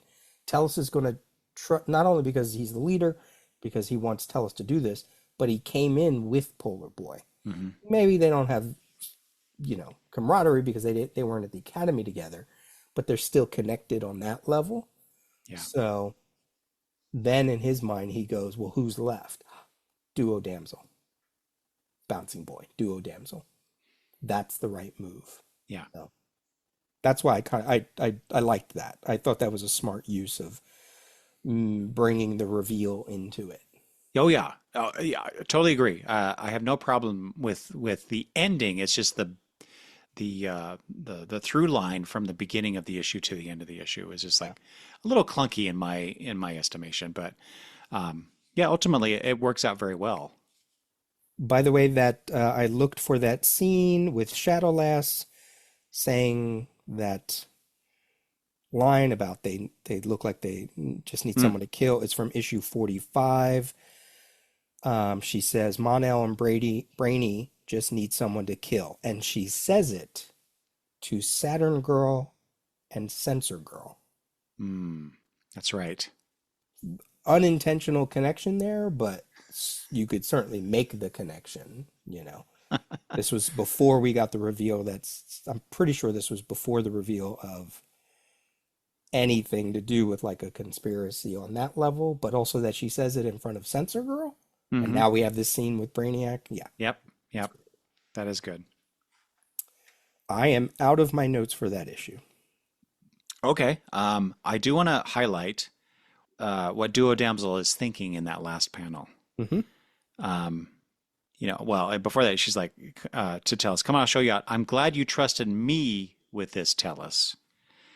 And then as she's walking him out, or no, he says, "You are my teacher. You're a retired Legionnaire, so it is not as though I betray our secrets to an outsider." And then she's thinking, "No, but I didn't teach you that most Legionnaires realize we're Legionnaires for life and think of ourselves that way. And that's certainly how Saturn Girl was thinking of me that day." What I'm trying to put myself into here is if I did not already know what I know, would that have been enough to connect Duo Damsel to this conspiracy? I think so.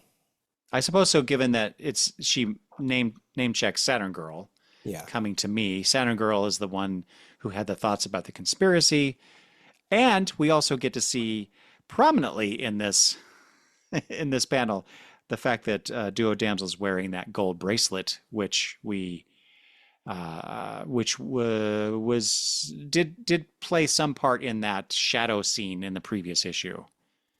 Right. It's the same bracelet, give or take some license, Yeah, some, yeah, hmm yeah. It could have been better featured. It's too close to the word balloons. But I think the construction though is very intentional. I think if it was a Giffen panel, he really would have it would have been from like her rib cage down with the bracelet. Uh, Very much. I don't think you don't need all the rest. We see her everywhere. hmm You don't need her face, you don't need her upper body. You need the bracelet, right? Right, right, So yes, either she's walking, she's pressing a button, and it's the yes, same hmm exact hmm bracelet as the opening page on 46 and yeah, 46. Yeah, then you yeah, would have made the connection yeah. stronger. hmm But it also, why Saturn Girl came to her. Saturn Girl. It makes it sound like she's the leader or the instigator of the conspiracy. Hmm. Is she? Um, and if so, what compelled her to do this? So now I guess now I'm energized a little bit more about this conspiracy, this mystery that's going on here with these few members within the Legion, um, and as to what started it and why, and obviously where it's going to lead next. So I like that. That made it much more interesting to me. Sure. I find it's not funny. What am I trying to say? I am finding that the most interesting things about the stories in this volume really have to do with the female characters. Oh, sure. Sure. I'm here for it, and I think we could more modern comics could take a page or two from this volume about how to really use female characters interestingly. That we've said it before, that I really feel was Paul Levitz's mission statement for this volume. One Yeah. of. So Peter, no thoughts about the new Legion Academy members we got in here? Oh, I mean, you know, we don't see them enough. Yeah. So more, it's always these background images. Some of them we've seen before. Um, I think even during the Censor Girl stuff, when Wildfire visited the academy and they were all there, some of them were there when we tried to figure out who was who, and Yeah. just you know, it it's that part of the what you said about fatigue, like that. Some of Oh that yeah. stuff kind of is just like, I don't care. I don't care anymore. Well, yeah, like I said, there's a few characters that we've seen before, and so that's kind of nice to see. Oh yeah, they are actually, the Legion Academy is more than just Nightwind, Lamprey, and Power Boy, Right. and I guess Shadow Kid or whatever. Yeah. So, the final thing here about this scene with I should have mentioned this before, but Duo Damsel and Tellus is that Bouncing Boy is walking in Hmm. when Duo Damsel says, "Leave it to me, Tellus, and don't say anything to anyone." And so I like how they're portraying Bouncing Boy. He's coming to the room and he's nearly half in shade, so he's in the dark. Yeah. And so, is he? Is he in the dark? Uh, and of course, the logical next scene is Bouncing Boy going, "Hey, what did Tellus want?" And what does Duo Damsel then tell her husband? Right. Right? So, yeah. So I'm wondering if are we going to get anything between these two about what's going on? Yeah. What was it that Brainiac 5? I think it was Brainiac 5. He said that all the conspirators are in this because of love or hate. Hmm I don't think that's something she would reveal. Oh no. Even if it's Legion lore, her reasonings behind it, you know, it's even in the Wanderers issue that we read for this episode, for the Adventure Comics issue. It's too personal. That's too personal, you know. Yeah. And she's a woman twice, so she's got even more depth and more secrets. Ooh. You know, they hold on tightly, you know, to first loves and all that other stuff, you know. So yeah, that's good. It's a good little bit of artwork storytelling there. Hmm. Okay, put that issue to rest. Well, I have I have a few things from the letter column Oh about this yes, issue. yes, please, yes, we have to do that. I didn't look that up this time, so go ahead. James called attention to the dual meanings of conspiracy in his letter, which is a secret agreement to do an unlawful or wrongful act, and it also is acting harmoniously toward a common end. And I think he was asking, in which way did Paul think that this was going, or I don't remember exactly the details now. But anyway, Paul did respond saying that this conspiracy is both, and that's I would totally agree with that one. Sure. But I like that idea of, because we normally think of conspiracy as the former definition, but it is also this other thing, and Yeah. that is what makes this conspiracy so potentially damaging to the team. Even though, really historically, publishing wise, they've constantly been lying to each other and hiding things and, all this stuff. But, Sure. whatever. Yeah. It's a soap opera. Mark predicts a bad end for Tellus in the next issue. What do you think of that? That's not going to happen. That was interesting. So I guess Mark had a not so great outlook on Duo Damsel. I don't know. Is this a noir story that we didn't realize it? And then finally, Bill wanted Stacy to continue doing covers, and I'm like, please God, no! If it's like this one, no. And that's what I have from the letters from 1988. Would have been 88 1988. still. Hmm. Okay, so part two of our episodes is usually an examination of the Legion of Superheroes in or around the larger DC universe. And because of a new title that will begin next episode, also set within the 30th century, one of the things we thought to look at, because we will be looking at that title, is taking a look at the Wanderers' first appearance in Adventure Comics issue 375. So this is kind of like a prologue to what I assume will be our discussions on the series as we continue from here, much like we're doing with the Supergirl stuff. And you've read the Wanderers series before, yes? No. Some of it. Some. Okay. I did not. I don't think I finished it out, but Okay. I have the issues now. So Yeah. So, I mean, I don't think we're going to be going too deep into those issues at all. So I think it makes sense just to kind of put him in this second section, at least for the first couple issues, and then we'll see what we want to do later. But as someone who has never read the first appearance of the Wanderers, and it's always been a group I've been fascinated with, we made this, and it's also fun to go back into our Legion comics and actually read them or hmm reread them. Um, let's go back to Adventure Comics 375, cover date of December of 1968, and the Wanderers' first appearance.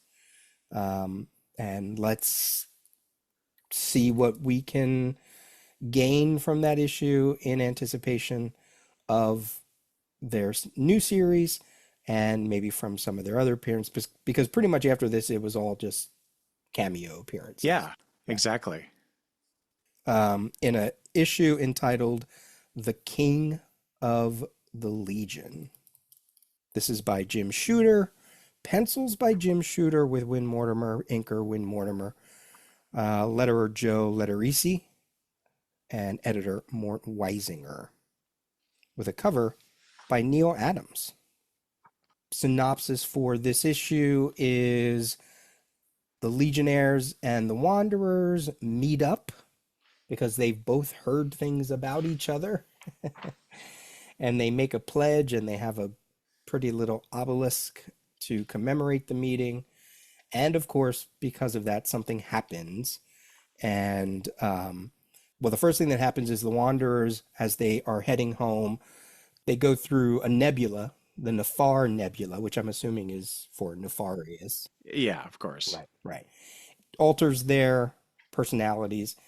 And then in the middle of this, the Legionnaires get challenged for some reason. They want to know who's the champion of the Legion.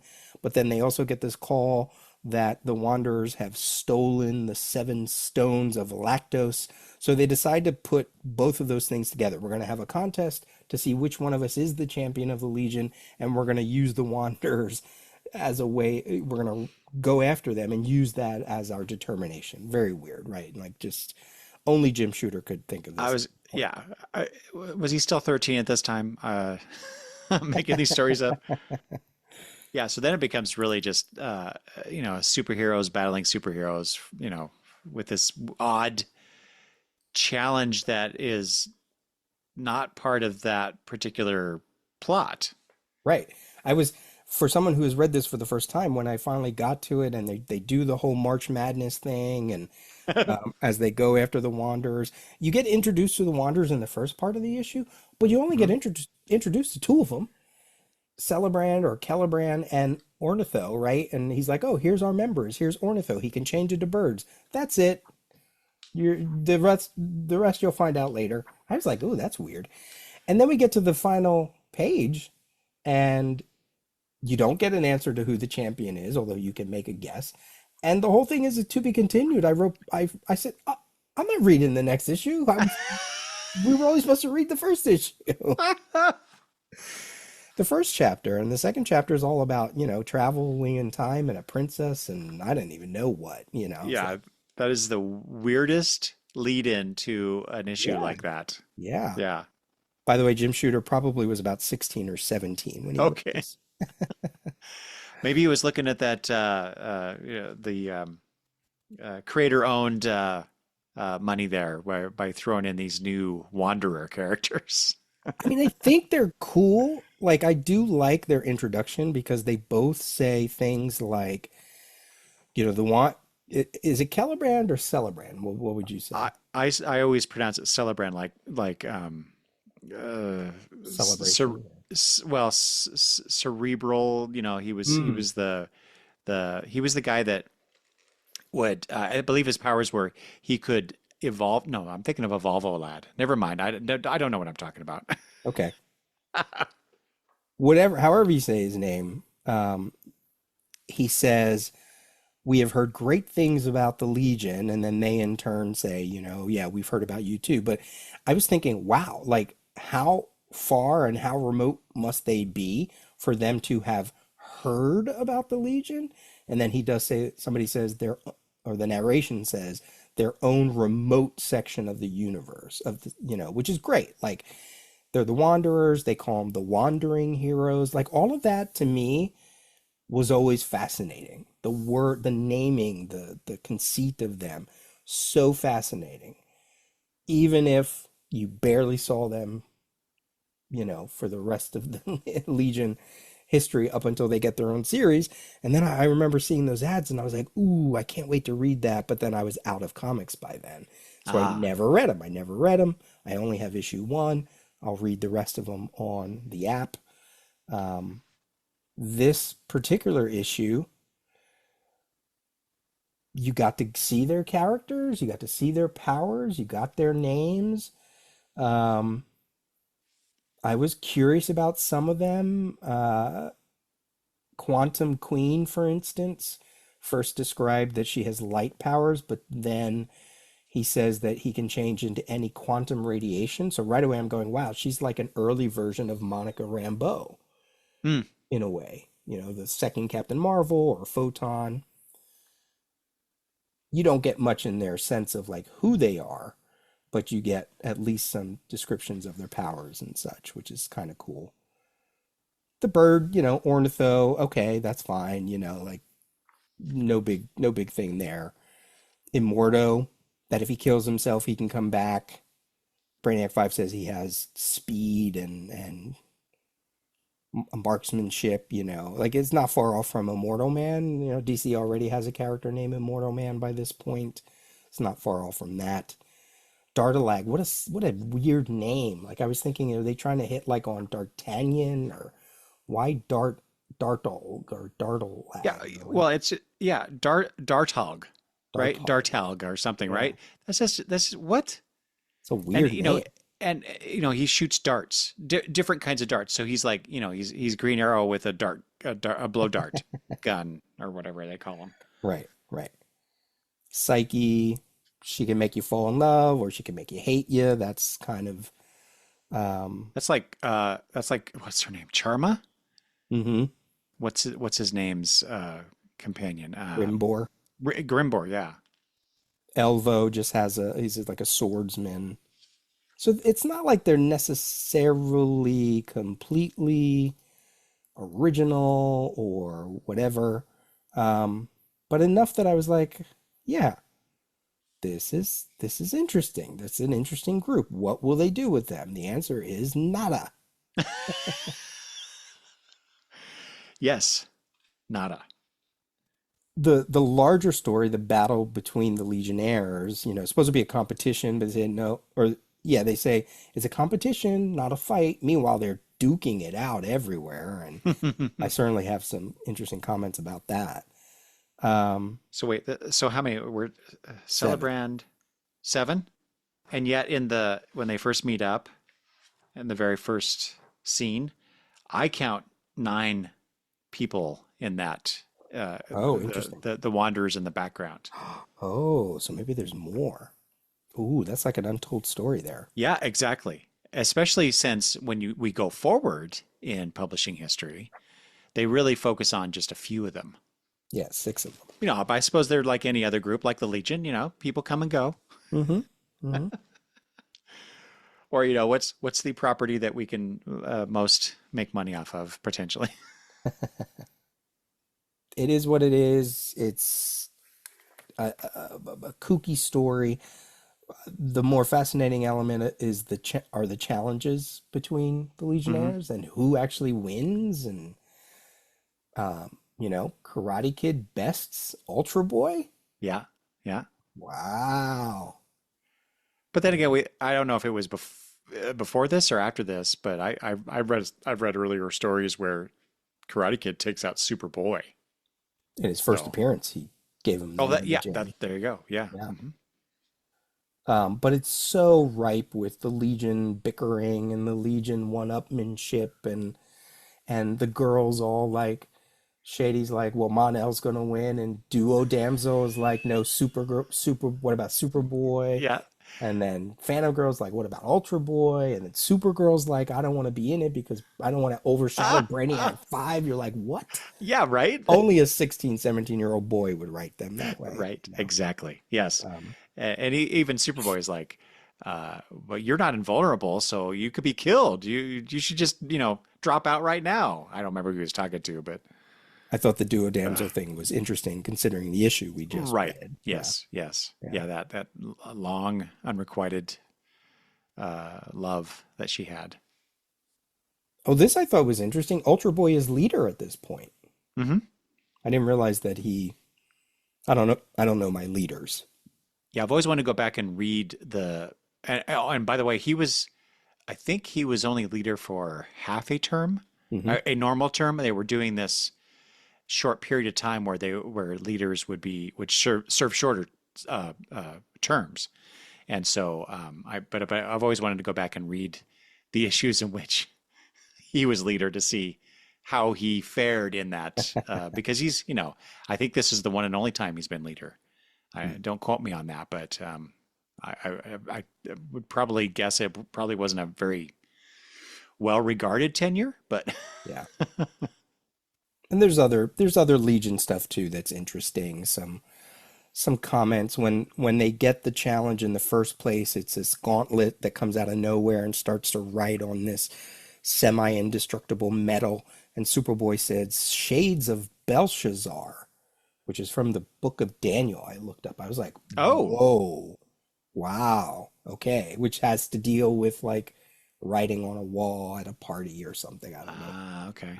I don't know my books. I just looked it up. Um, so that was interesting. Little flashes of personality. Timberwolf calling Supergirl a doll.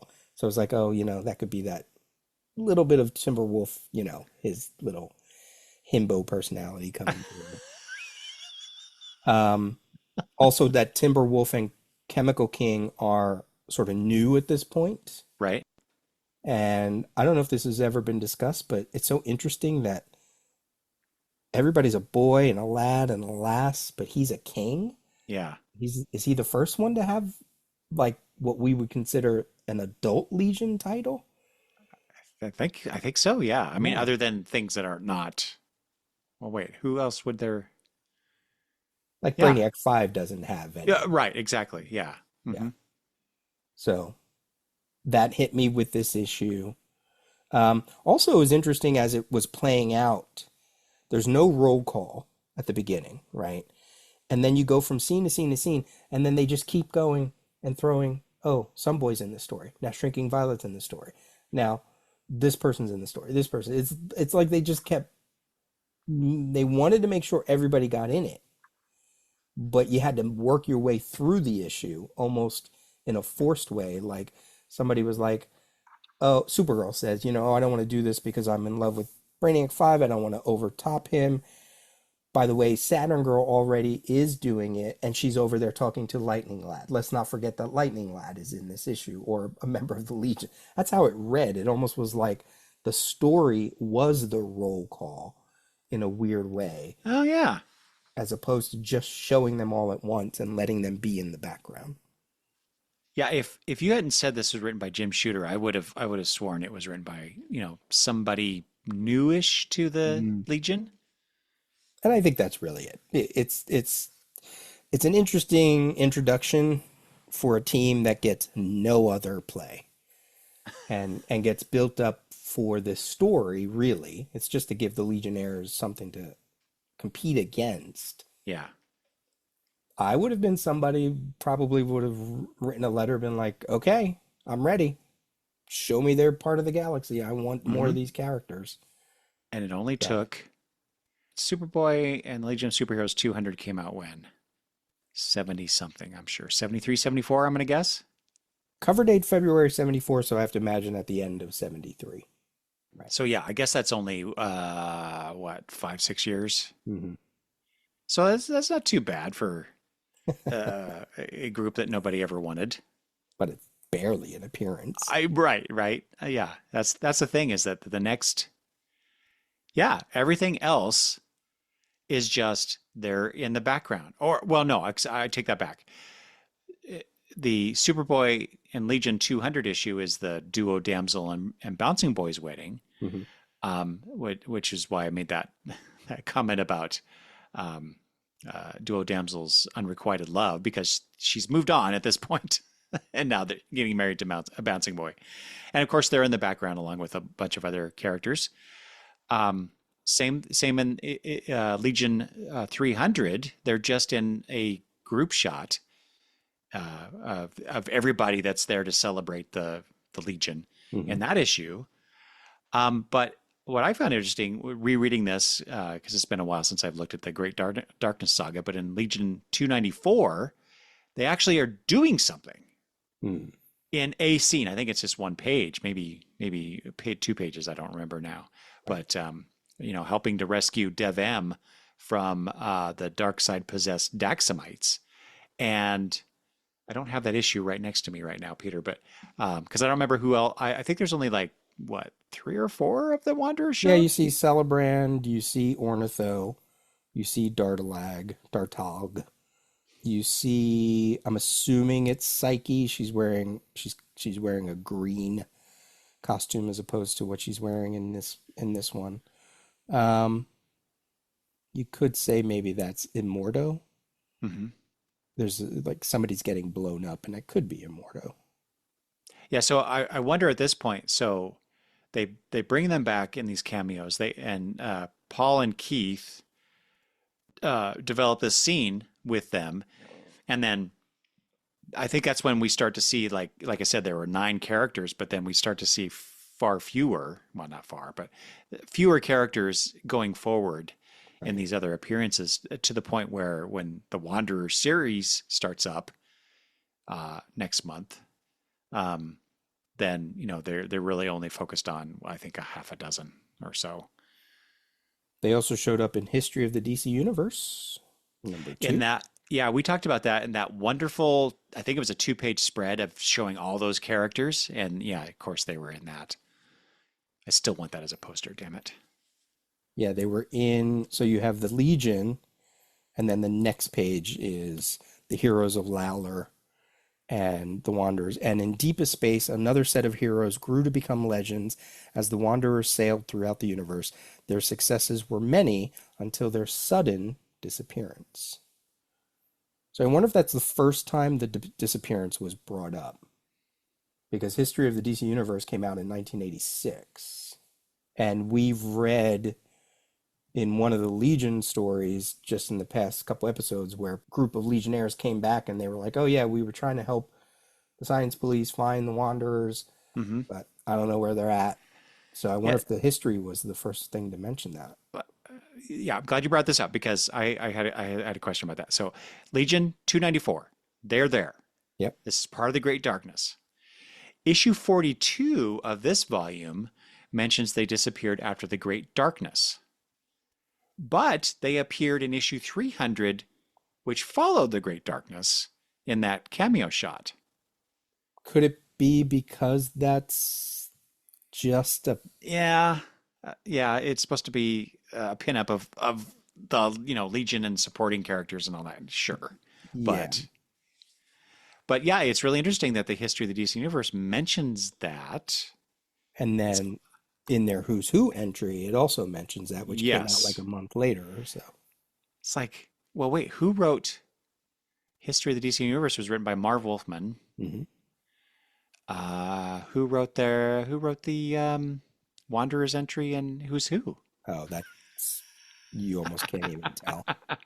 So yeah, it's interesting how I think this is one of those situations where somebody threw in, Marv threw in this thing because we haven't seen the Wanderers other than a few appearances over a couple of decades, really. Yeah. And so it almost seems like Marv was like throwing out this thing just to make it sound more interesting than it really is. Or it could have been Paul. Paul could have been like, hey, Oh, that's true. You're right. You're right. throw him in. I'm going to maybe do something with that. Okay. Yeah, sure. Yeah. That would make it a lot more fun if that Yeah. were the case. And then yeah, and then a couple years later, here we are with them showing up in the book, Legion looking for them. Hmm. Yeah, so now I really want to know when did they decide to do this Wanderer series? At what point did they pull the trigger on that? Was it well before we started getting these references in the Legion issues, or was Paul building up to something to do with them, and somebody at DC decided, oh no, let's make hey Paul, the Legion book is selling really well. Let's do more 30th century stuff. What do you got? In the letter column, let's see, issue 33's letter column, they mentioned there's a Wanderer's title, which may be in the works with Doug Monk. Okay. That's far back. Okay. All right. So then Paul's integrating these references to build that up within the Legion readers' minds. Okay, that makes a Right. lot more sense. All right. I mean, that's going back almost a year, January of 1987. Yeah. I'm sure we mentioned that when Yeah. we talked about that issue, and I've just forgotten. Well, I can't wait to hear your thoughts about I'm going to the be new series I'm going to be so disappointed. because, so it would have been Legion 294 would have been my first experience with those characters. Then, of course, 300, and then the references that you mentioned. And then only when we in our discussion about issue 32, did I go back and read this first appearance? And Okay. so I read, besides issue 294 and their cameo in 300, my first real experience with the Wanderers was that new series. Hmm. And then going back, like I said, decades later, and then reading their first appearance. So, Yeah. um, and they're nothing like the characters that they are shown here in this first appearance, let alone their really their second main appearance Yeah. in 294. So it's like a completely different group that just happens to call themselves the Wanderers. So I'm really curious how you're going to feel about Yeah. those characters. And I've not read that series since it first came out. Okay. And like I said, I think maybe I only got, I don't know, 6 issues or something of it. I don't recall, but I didn't stay with it long because I was like, what the hell is this? Yeah, I know the premise of it, you know. Here from that letter column in 33, there's no plan to have the Wanderers appear in the Legion in the near future, but Doug Monk's been seen wandering in and out of Karen's editorial office, loaded up with research on the team.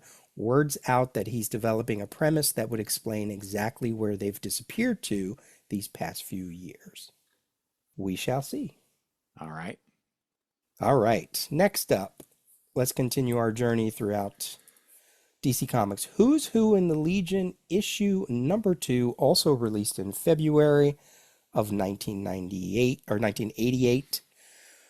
Whenever a new issue comes out, we're going to take a look at the lead feature, and Eric has selected 3 characters for us to also focus on.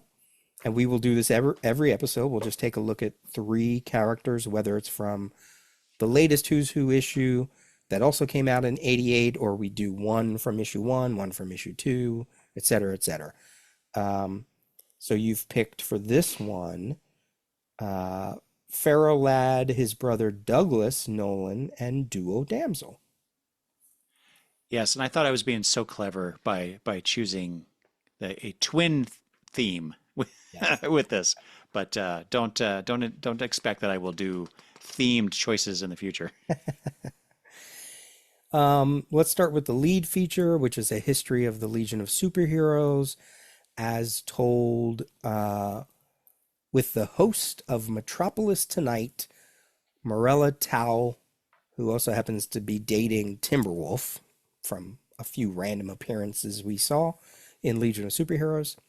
This is a continuation of the history of Legion of Superheroes, left off from where we ended in the first issue.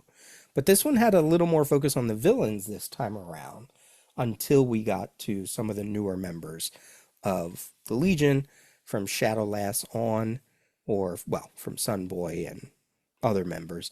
And boy, did they just crammed it full of everything leading all the way up to the Starfinger stuff we're reading right now. And all of this is brought to us by Mark Waid, Karen Berger, Steve Lytle, Dan Jurgens, Bruce Patterson, Greg LaRocque, Mike DiCarlo, Dick Giordano, and also Dave Hoover. One of the things we like to do with the Who's Who is, do we learn anything? Do we learn anything? Is there anything that stands out? Was there anything that stood out in this last part of their history? So, okay, the very first thing that I bumped on here was R.J. Brand being described as a billionaire. That may have seemed like a lot of money back then, but and I don't know if they're just using the same nomenclature when he was, maybe not first introduced, but early on, because a billionaire is like this hard to describe number, right? But from looking at it in today's eyes, considering the oligarchs that we have in our real world now, how many billionaires we have is like, I would think he would be more than a billionaire, maybe a trillionaire at the very least. Or whatever's after Yeah, trillionaire. right. Yeah. Yeah, exactly. Especially So, considering it's the future. right, exactly. I mean, the guy freaking built suns. That was his thing. So I don't know. It just, it was a weird thing for me to see that reference. But Well, it's funny connecting back to the Wanderers issue that we read from Adventure Comics. Um, during one of the contests, they bring down an emergency satellite, and yeah, they say the Legionnaires have emergency satellites all through strategically placed throughout the universe, and it has med kits and all this other stuff. And I was like, no wonder they need RJ Brand because they have all these random devices everywhere. that they will never use again. Yeah. I you know it that you're right. That stuff costs a lot, so they had to make some cuts. Yeah. Although I think didn't they say something in here about or my all the reading I've been doing lately about how they became basically United Planets Hmm. authority under their authority. Maybe that's when they had to make some budget cuts or something. That was when they built the Orange building. That's right. Yes. Yes. We do get a Wanderers mention. We do get a Hmm. Wanderers mention in this very briefly, recounting the story that we just talked about. Later that year, the Wanderers held their famous meeting with the Legion and soon after vanished under mysterious circumstances. So again, beating that drum. Yep. Yep. I thought it was super interesting, and I'm assuming it's a mistake. They're on the very next page. They got the first wedding of the Legion between Bouncing Boy and Duo Damsel, Pulsar Stargrave, some, new villains, new heroes, and they say another Legionnaire died in action when Invisible Kid was slain by Validus. Taking his place was Tyrock of Brigadoon. That's a mistake. Marzel. It's supposed to be Marzel, but That's right. Yes. Okay. a Brigadoon-like planet. Well, this is post-crisis, so Yeah, in issue 216, his first appearance. The island city located in Quadrant R7, Marzel, a totally independent, self-sufficient community, populated entirely by a black race that wants nothing to do with the outside world. How did that get Karen Berger? Come on. You clearly messed up on that. well, Mark Waid too, considering his I know everything reputation. about all the DC comics. Oops. Before we get too far into it, I want to just point out on page 2, and this goes to my twin theme Hmm. as well. So I love the way this page is constructed with Dr. Regulus and Sunboy together on the left, Universo and Ron Vidar on the right, and then Surprise and Mysterious, I think Hmm. is that Hmm. right? So, yeah, being a couple. So we got 3 sets of couples here on the page. Kind of like a mirroring effect, if you will. I'm stretching a little bit, but but I just love the way that was done. And then given that we're going to be talking about Farrelad in particular, at the bottom of that page, we get that, one of my very favorite Legion stories that I've talked about before many times, which is the Fatal Five first appearance and the Sun Eater situation and Farrelad sacrificing his own life. And the way that Steve Lytle draws him is like in the scene, he's already going off to I mean, it doesn't quite work because he grabs the absorbiscon or no whatever the bomb is. I think I may have just mentioned a Hawkman thing, but Yeah. um, but anyway, that bomb that Tharok builds and he takes it from Superboy. But in this, it's almost like he's um, silently heading off to go do the thing in the way that it's portrayed here. And I just think that was really cool. Yeah. But that's Lytle for you. I find it also curious that the Great Darkness, which is considered, this is on page 8, I think, page 8. Hmm. The Great Darkness being the most lauded Legion story, gets half a page in this. The Universal Project gets a bit more than that, like in the next couple pages over. No, a Hmm. little bit more than that. But yeah, it's just interesting the amount of page space that was given. But maybe it's I think the obvious thing here is that that just really just happened a few years ago, Yeah. so we really don't need to call that much attention to it. Well, that was the thing reading this, like I think I much preferred the first chapter with when it was a focus on the heroes. And this one switches to the villains and then to their major storylines, which also was Mm-hmm. part of the first chapter as well. But then it's like they really were rushing to get to, Yeah. you almost wish, why don't you just do a third issue of this? Like, Mm-hmm. you Mm-hmm. know, they're totally doing like a Marvel Saga thing, but it's like you're really going beat to beat to beat, getting these tiny little panels of artwork. Now, I mean, there's some things that are interesting. I love that they made reference of Karate Kid going back in time, Mm-hmm.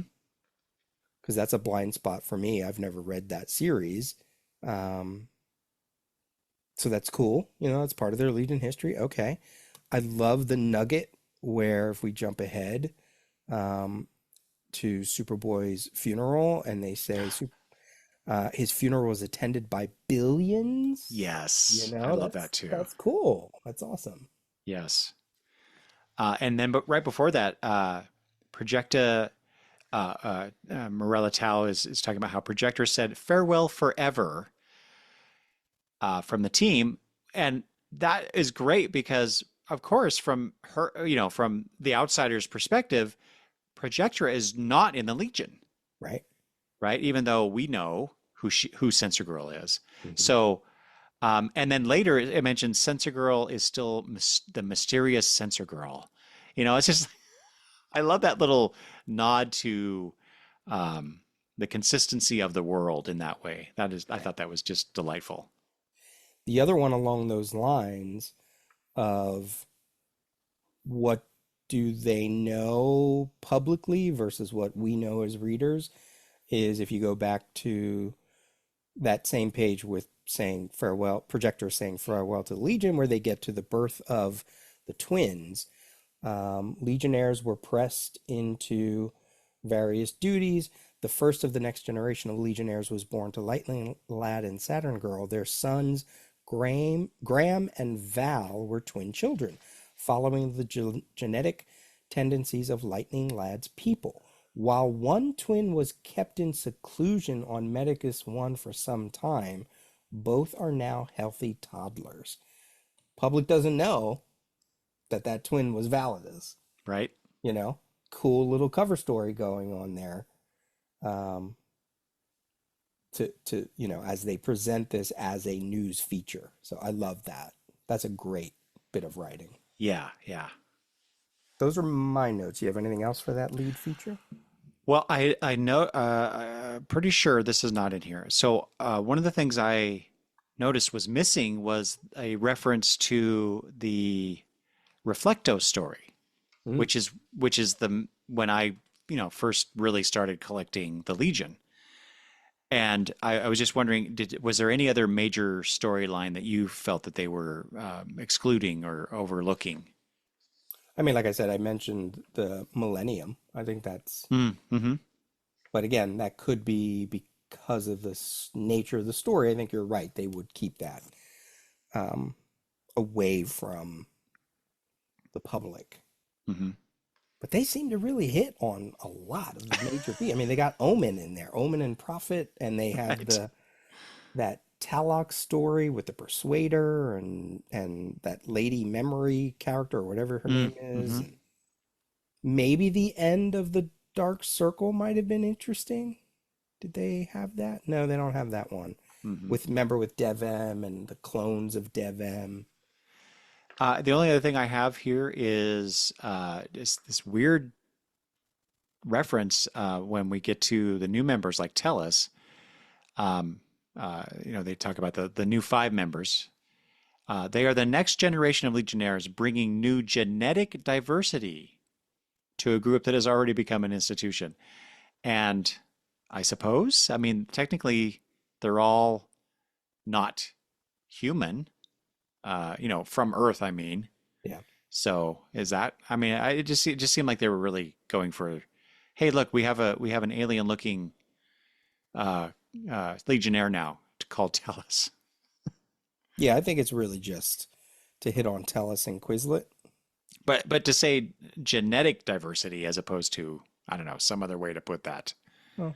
Well, Quizlet definitely, right? He's got to be different genetically to us Well, because yeah, he's, sure. he's a It just whatever. it just seems like an odd choice of words is all. Right, right, But also true. So it works.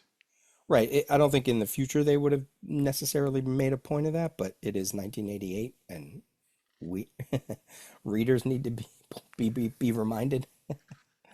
I mean, this history is very, very Caucasian.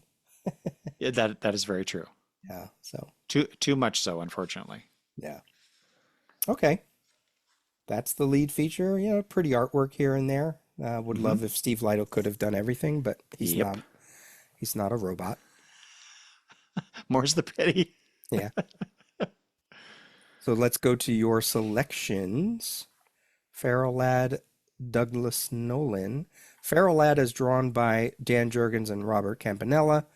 Douglas Nolan, drawn by Greg LaRocque and Robert Campanella again. And Duo Damsel by Mr. Dave Cockrum.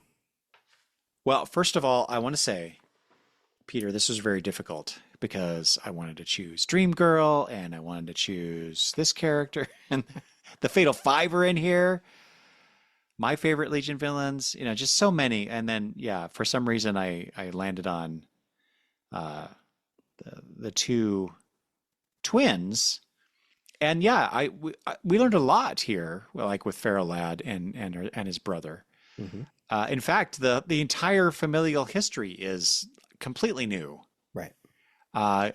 So Feral Lad and his brother are the sons of a hollow vid star who hid her twin son's disfigurement under these costumes and masks, which is in the original Who's Who entry.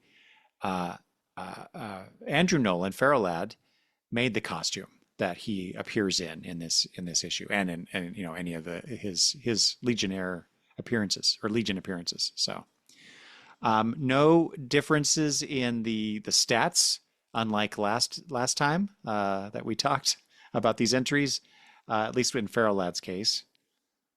And there's something else I'll say about their transformative powers when we get to Douglas. So interesting for a character with so few appearances, Yes, had such a profound impact yes. on Legion Um, lore. well, this entry mentions specifically several unchronicled adventures that he had with the Legionnaires before he sacrificed himself, because he only appeared in 4 issues before that Sun Eater story. Mm-hmm. And of course, he died in during the course of that. So his 346 is where he was introduced, 347, 350, and 351. Yeah. And he didn't really have any significant impact in those stories. It wasn't until the Sun Eater story where he made that sacrifice and then therefore, um, put himself in our collective memories of this character in regards to the Legion. So, Right. yeah, it would be great to see some flashback stories featuring him more. I think we already had one of those, didn't we? Mm-hmm. So yeah, that would be nice to see that. Or there's another possibility as well down the road if they really wanted to. Interestingly, also in Adventure Comics 351 and Adventure 352 is the start of the Sun Eater thing. The Hag, the character of the Hag, who's White Witch in disguise, shows Feral Lad in a magical fortune that he's going to die in a fire. Mm. And so, of course, that's exactly what happens in that storyline, right? So, right. I was wondering about that. Was the plan to kill him off in that way, or was it just a happenstance between one month and the next? Right. And so, I do have some stuff here from Jim Shooter from the Legion Companion about that. Mm-hmm. So Jim Shooter's asked, when you started to introduce the new characters like Shadowlass and Feral Lad and whatnot, how long did you intend to keep them around before you killed them off? And his answer was, Shadowlass was the one I was planning on killing, I don't know if you knew that. Hmm. And I planned to keep her around for a good long time. Pharaoh Lad I killed because my plan was that he was a black guy and Mort said no. So Jim Shooter wanted to make Pharaoh Lad black and, hidden behind the mask and whatnot, but eventually it would be revealed, right? And so Mort Weisinger said, no, you can't do that. And so Jim Shooter said, well, let's see, I've got this idea for a story. Someone needs to die. Aha, him. So basically, I killed him off because it annoyed me that I couldn't do with him what I wanted. Wow. And Mort didn't care. It's like that sci-fi story. I forget if it's Wally Wood or somebody who it's like some astronaut going out in space and he has a thing on his head. And at the end, it's revealed that he's a black man. He takes his helmet off and it says something like his skin features are like the darkness of the space. And it was a very controversial sci-fi Mm. comic story. Well, then let's go to Douglas. Let's round out. It's pretty much the same thing. Um, there might be some new information, like he was committed to the San Carlos Psychotherapy Institution. Okay, is that new for this? Was that in issue 300? I don't remember. Both of those entries add just a little bit more to make their story tragic, right? Like you mentioned, the mother hiding them away. There is going to be a secret origin story in about like another year from this issue or so. So with Farrelad. Oh, okay. So, but we won't get that for a while. But also this whole idea of the twins, one of them being a little more of a introvert, I guess you could say, and the other one being Yeah. robust, just Hmm. very interesting dynamic. And it's also interesting that Douglas is marked in yellow for this entry. If it's red, it's a villain. If it's some other color, it's a supporting cast member. But if it's yellow, they're a Legion member. So he's marked as a Legion member, Well, that's because he is, Peter. technically, according to issue 300. Sure. Exactly, exactly. So yeah, I pulled out issue 300 to compare what I was reading to what the information presented there was, right? Hmm. Hmm. I did not realize until reading this. I mean, I read this many years ago, so I forgot it. But I rediscovered that that Douglas Nolan's first appearance was Legion 300 because I distinctly remember when I read Legion 300 back in what I say 83 Hmm. that it seemed like he had been around before. In the way that he was presented in 300, I felt like I had missed a story about this. I knew about Farrelad, obviously, because I had read that many years ago in one of those what are the oversized comics called? Treasury Comics. Treasuries, yes. Um, that was early on in my comic reading. Anyway, so yeah, I learned that from or rediscovered that in reading this. But in reading issue 300 again, I really liked, and this goes to their powers. I really liked Brainiac Five's theory about Douglas's mental ability to reshape his body into iron, which is their mutant, he and his brother's mutant ability to do so. Of course, they're disfigured as part of that mutation, I guess, and we do see what Douglas looks like Hmm. in towards the end of issue 300. I don't think we ever saw what Andrew looked like ever during his time on the Legion.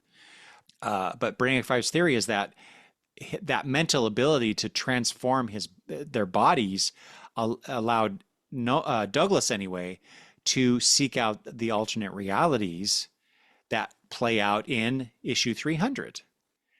I thought, well, that's a really cool spin on the whole idea of, you know, instead of just turning your body into lead, it could do other things too. Hmm. And of course that's why he is colored yellow. I think is because they're considering that he joined another timeline version of the Legion as his brother's replacement. Right. Then of course that makes him a Legionnaire. Daydreaming other happier worlds when he was a kid. He can see non existent realities when he puts himself into a trance. So that's what kind of kept him separate from his brother. Hmm. I also loved in the Ferrolad power description that he can retain his metallic form for any amount of time, but it has to be followed with an equal period of Mm. coma-like sleep. Which is obviously something that they never played with. Right. So, but yeah, but that makes a lot of sense. So who wins in a fight, Feral Lad or Stone Boy? Ferrolad, because he can move, he can do stuff, right? Yeah. Yeah, Do you have anything else for those two? I do not. Well, I have two really cool uses of their powers and their stories. Ah, So here's an untold tale. When Douglas goes away in issue 300, and he finds that happy alternate universe where he becomes a Legion member, and we had this character called Legionnaire in JSA who had a uh-huh, mask. uh-huh, Wouldn't it be cool if that was Douglas? uh-huh. It Not would. not Andrew, but Douglas. Like John's going really deep into Legion lore and connecting that, and like that's where he wound up instead of like the other place. Or he wound up as a Legionnaire but then got sent back in time. Thought that was cool. Mm-hmm. Then there was the line in Ferrolad's description where he says, served on several unchronicled missions.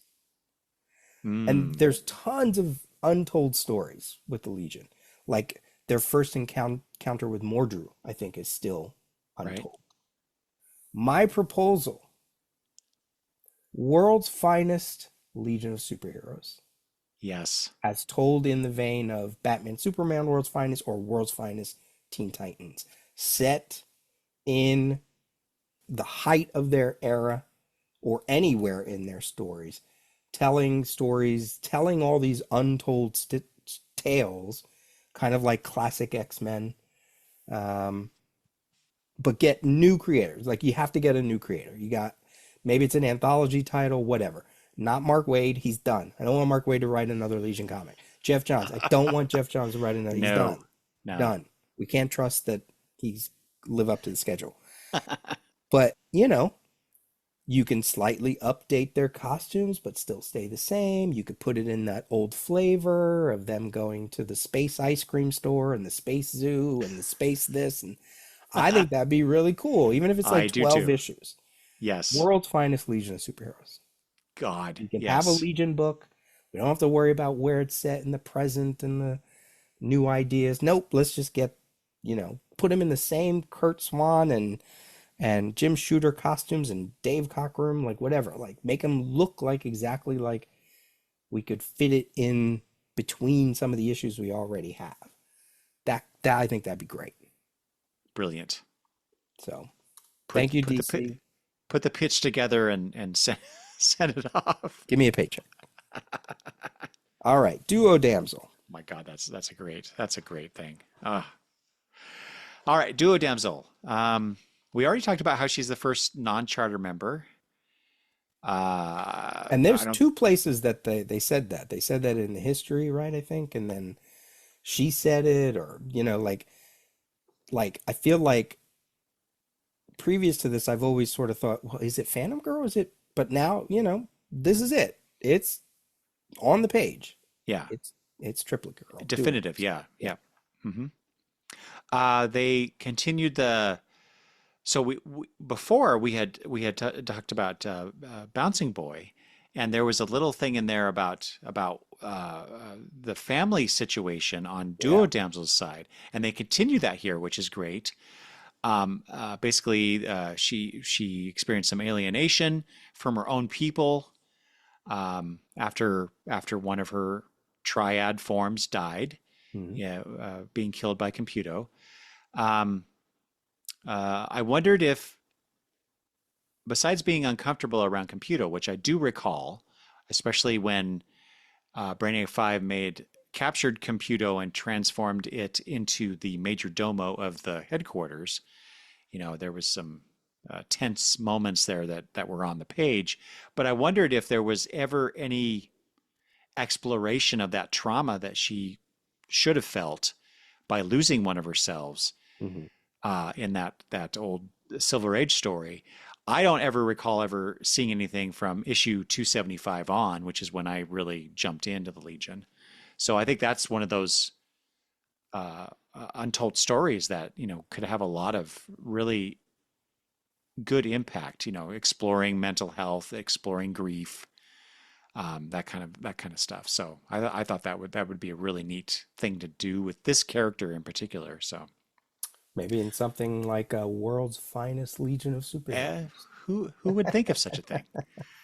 One thing I did like, and I think they played with this idea in later versions of this character, and like the reboots and whatnot. But they say it here for her about when her duo selves rejoin, they merge their separate experiences, Mm-hmm. which it was not mentioned in the previous Who's Who entry for her. And I don't recall ever them really playing with that up to this point with this Right, character, right. which would be really cool to see. Yeah, it's like the whole Jamie Madrox multiple man thing. Mm-hmm. Mm-hmm. So Chuck proposes to her during a period where they both seem to have lost their powers. Is it really a power that she has, or is it an ability? Or is it a, Yeah. you know what I mean? Like cheetahs can run fast and Right. You, sharks you you're swim. double jointed and I'm not, but Yeah, is that a power? No. yeah, No. no. Yeah. Like she can just separate her, like I think it's, I wrote here, it's Because like, of the triple suns of Karg. yeah, it's like a Has something to do physical with trait, that. Yeah. you know? Like porcupines develop a physical trait. And armadillos go into a ball and skunks squirt. Like they can split.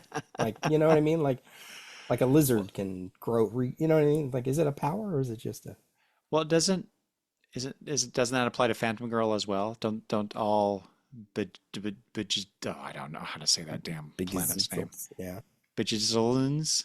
yeah.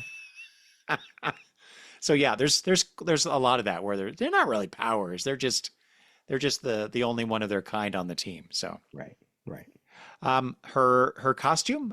So we see her in her split costume, the orange and the purple, which is pretty much a mainstay of her look, her modern look, at least in terms of where we're reading her. Um, when she splits, then the individuals it's a solid color instead of a split color. I always thought that was cool that they did that. Hmm. That costume has been around in some form or another since Superboy 193 and was designed by a Legion reader fan, Nick Pascal. Hmm. So I thought that was a nice bit of trivia for her costume. Okay. That's our look through Who's Who. Yes. Hmm. Good. As we said, sometimes we might pick characters based on what we've been reading. Other times you make that connection, which is great. So we will continue to look at Who's Who in the Legion. And do you want to tease what we're going to do with the Constitution since that came up in this? Ooh, yes. So in the back of this issue is on the back inside cover is the Legion Constitution starting with Clause 1. Is that right? Clause? Is that that would be right. That's the right term. I know my American history. Anyway, it gets up through clause 3.6 and says to be continued. And I read that. I read that bit of the Legion Constitution. I started taking notes on it. And so I mentioned this to Peter in our back and forths about this episode, and we are or do I is it tease or reveal, Peter? Is it? Both, yeah. We plan on doing a more detailed examination of the Legion Constitution in a future episode. How about that? Yeah, future Tales episode. Yeah. And I'm so excited because I get to do homework and try to connect things to the history. And I've already started to document, Peter. I don't know if you saw it, but it's Oh, like I've got all these references. hey, you want to run with it? Be my guest. Tell me what to read when you're done, and I'll do that. That's fine with me. All right, let's wrap this up quickly. I don't think we need to belabor this issue. Adventures of Superman 441, continuing the Supergirl story from another universe, and also a little bit of Brainiac, of Milton Fine and his little mental um, experience with an alien called Vril Dox that he's trying to get people to believe that this is going on. That's really it. It's just one page of Milton Fine and Brainiac and one page of this new character that finally gets named in this issue as Supergirl, leading very soon to the saga of Supergirl, which we'll figure out how we're going to cover that. Hmm. Um, because of all of its pocket universe connections, it just seems important to read. I mean, the Milton Fine stuff is just he's in Bellevue Hospital and his one friend is like, you need to get back to the circus, and he's trying to warn them. I actually didn't realize this was part of his little story, you know? So, like, he has mental abilities. This alien is taking over those powers. We saw that in a previous issue. And he's trying to tell them, look, this isn't a delusion. This guy is real. He's trying to grab me again. And she's like, you know what? This is too much. You just have a cheesy job at the circus. If you really had these abilities, you'd be bigger and better, right? So she leaves, and he's like, I have to keep fighting him. I need to stay here. And at the end, his power erupts, and he says, "Fools!" and smashes a tray against the wall. So we have to imagine that slowly the Brainiac will come back to possess him once again. But I didn't realize that there was a struggle going on. I just took it as, you know, Brainiac eventually takes him over, and then that's like it, you know. Hmm. But it's also good to know that I don't know if I forgot this, but that this is not Brainiac, right? Like post-crisis, John Byrne's version of Brainiac was a mentalist from a circus. No, he was taken over by Vril Dox, the actual Brainiac, who will be the father of Vril Dox 2, which leads us to Legion, the acronym Legion, right? Hmm. So it's like, because I know some people were like, this is your version of Brainiac in post crisis, this man from the circus. And it's like, well, actually, no, he's just, that's the connection. And eventually we will get the typical green skinned person, you know, alien. And then years down the road, we'll get, you know, several versions of that character as well. But reading this now, I was like, oh, okay. I'm a little more forgiving of what John Byrne was doing here. You know, this is his Hmm. way to introduce the character. Yeah. It's a little weird. I don't know why he chose it this way over other ways. I don't know if there's any previous pre-crisis Brainiac stories that also kind of echoed this in some way. I can't imagine, but um, Well, I will admit, because I did not read Adventures. Yeah, I didn't read the Adventures. I just read the main right, Superman title. right, And so, but I was aware of this, quote unquote Brainiac character, and I had that same thought. It's like he's a mentalist. What the hell is going on yeah, here?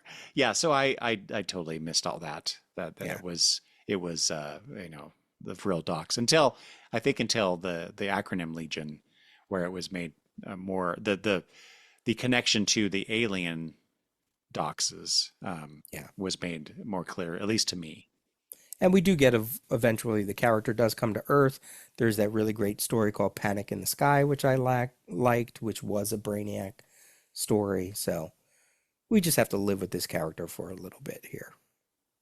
And then we go to Antarctica with Supergirl. Not much here. No, she wakes up. The guys are playing poker and complaining about stuff, and they mention her, and boom, she actually wakes up and walks into a room. Where am I? They're like, "Hey, girl, take it easy. You're burning up still." Um, and one of them asks, Can you tell us who you are, where you came from? No, I can't tell you anything. I don't remember anything except that I am Supergirl. So yeah, you like you said, you mentioned um, she gets named by herself Hmm. as Supergirl. So where do we go from here? Yeah, that's odd. The whole thing where they keep saying she's still hot. I don't know if Hmm. that has anything to do with traveling through dimensions or the genetic makeup of who she is, what she is. But he's really, this issue drawn by Jerry Ordway, really just drawing Supergirl in like a very classic sense. Yeah. She's a little more Superwoman than Supergirl. Hmm. Um, but that last shot on page 16, that shot of her face, that's beautiful. That's a just Yes. that is Supergirl. That's the Yeah. Supergirl we know. That yeah, she looks like Kara Zor-El Yeah. without the headband and whatever accoutrement, Hmm. accoutrement, whatever that Kryptonians would wear on occasion, depending on how different they want to make her. So yeah, I wish I had been reading Adventures of Superman at this Yeah, time, me just too. to see this appearance and see how it developed, because I did get the later story, which we are building to, um, and so by then I knew exactly what was going on and whatnot. So, but that anticipation, that surprise, that discovery of this Supergirl at this time, post crisis and everything, that would have been really cool to experience as it was unfolding. Right. Yeah, because I was already out of comics by this time, and I would have just been head over heels Oh, I bet. completely, Yeah. completely. But teases. These are all just little teases. The story is coming shortly. We will be digging deeper, um, and we'll figure out how we want to address that story. It just occurred to me. I want to ask you this question. So this is a tease, like you said, Hmm. and so is some of the pages in issue 47 are teases, like the Jim Allen thing, the Hmm. disappearance. Um, how does this kind of tease, I mean, different creators and whatnot, right? But how does this tease compare to pick the tease of your choice in the Legion book? How is Paul doing versus is this John Byrne Yes. writing this? Yep. Yeah, with Ordway. Yeah. I think it's a tool, just something that they used back then. Not to say that Hmm. they don't use it now, but that one page thing, just one page, because they do it in another part of this issue of Adventures of Superman that I think has to do with Metallo or something. You do it because you're waiting for the actual story to come into play. You're doing it as a way to fill pages. Hmm. I'm excited about this Supergirl one. There's very little information. I think as a younger kid, I would have been more excited. Now I'm just like, okay, now you're just doing it to do it. You're filling pages. You Hmm. know what I mean? Because there's nothing going on. It's just the first one, they're found. The second one, her eyes open. The third one, she says her name. It's like, okay, come on. Um, So yeah, to me that there's some real close comparisons to the I guess the information that's being imparted. right. Like for example, in the with Cam in the Starfinger stuff, it's just like little drips and drabs Yeah. of this and that and sort of moving things forward, just like this is. Right. Right. But this maybe because it's the connection to Supergirl and what happened with her in Crisis. This seems more compelling. Sure. Sure. Yeah. I can see that. I can see that. Not to say that because Levitz used it a lot. He used the Yeah. one page thing a lot throughout Oh this yes. entire Hmm. run. Hmm. Some of them are really great. Some of them are just his writerly way of going, I need to touch base. I need to touch base. Right. Or Uh, or like you said, to fill up a page where we're Yeah. short for whatever reason. So Yeah. Or to split your scenes up. yeah, yeah. Um, Otherwise it's one long book of whatever. Um, and that's a little bit of a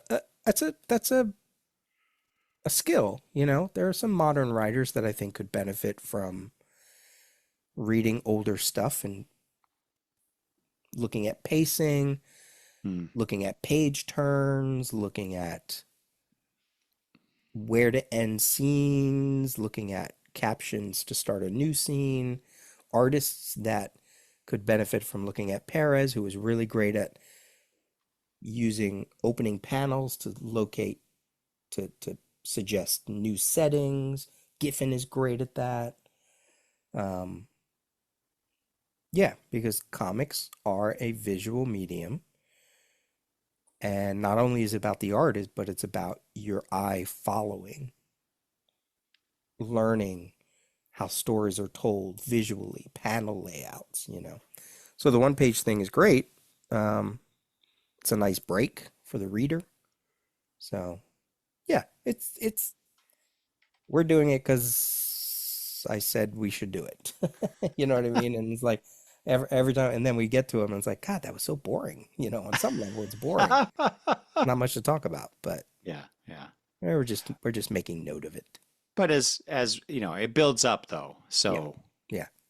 we're doing exactly what you know they're doing in those books. We're building up to something else that eventually we'll talk about. So And it works. if we were doing this back in 1988, that's all we could do, Yeah. right? If we were actually reading these off the rack and doing podcasts about them, Mm-hmm. Mm-hmm. this is exactly what we would have said.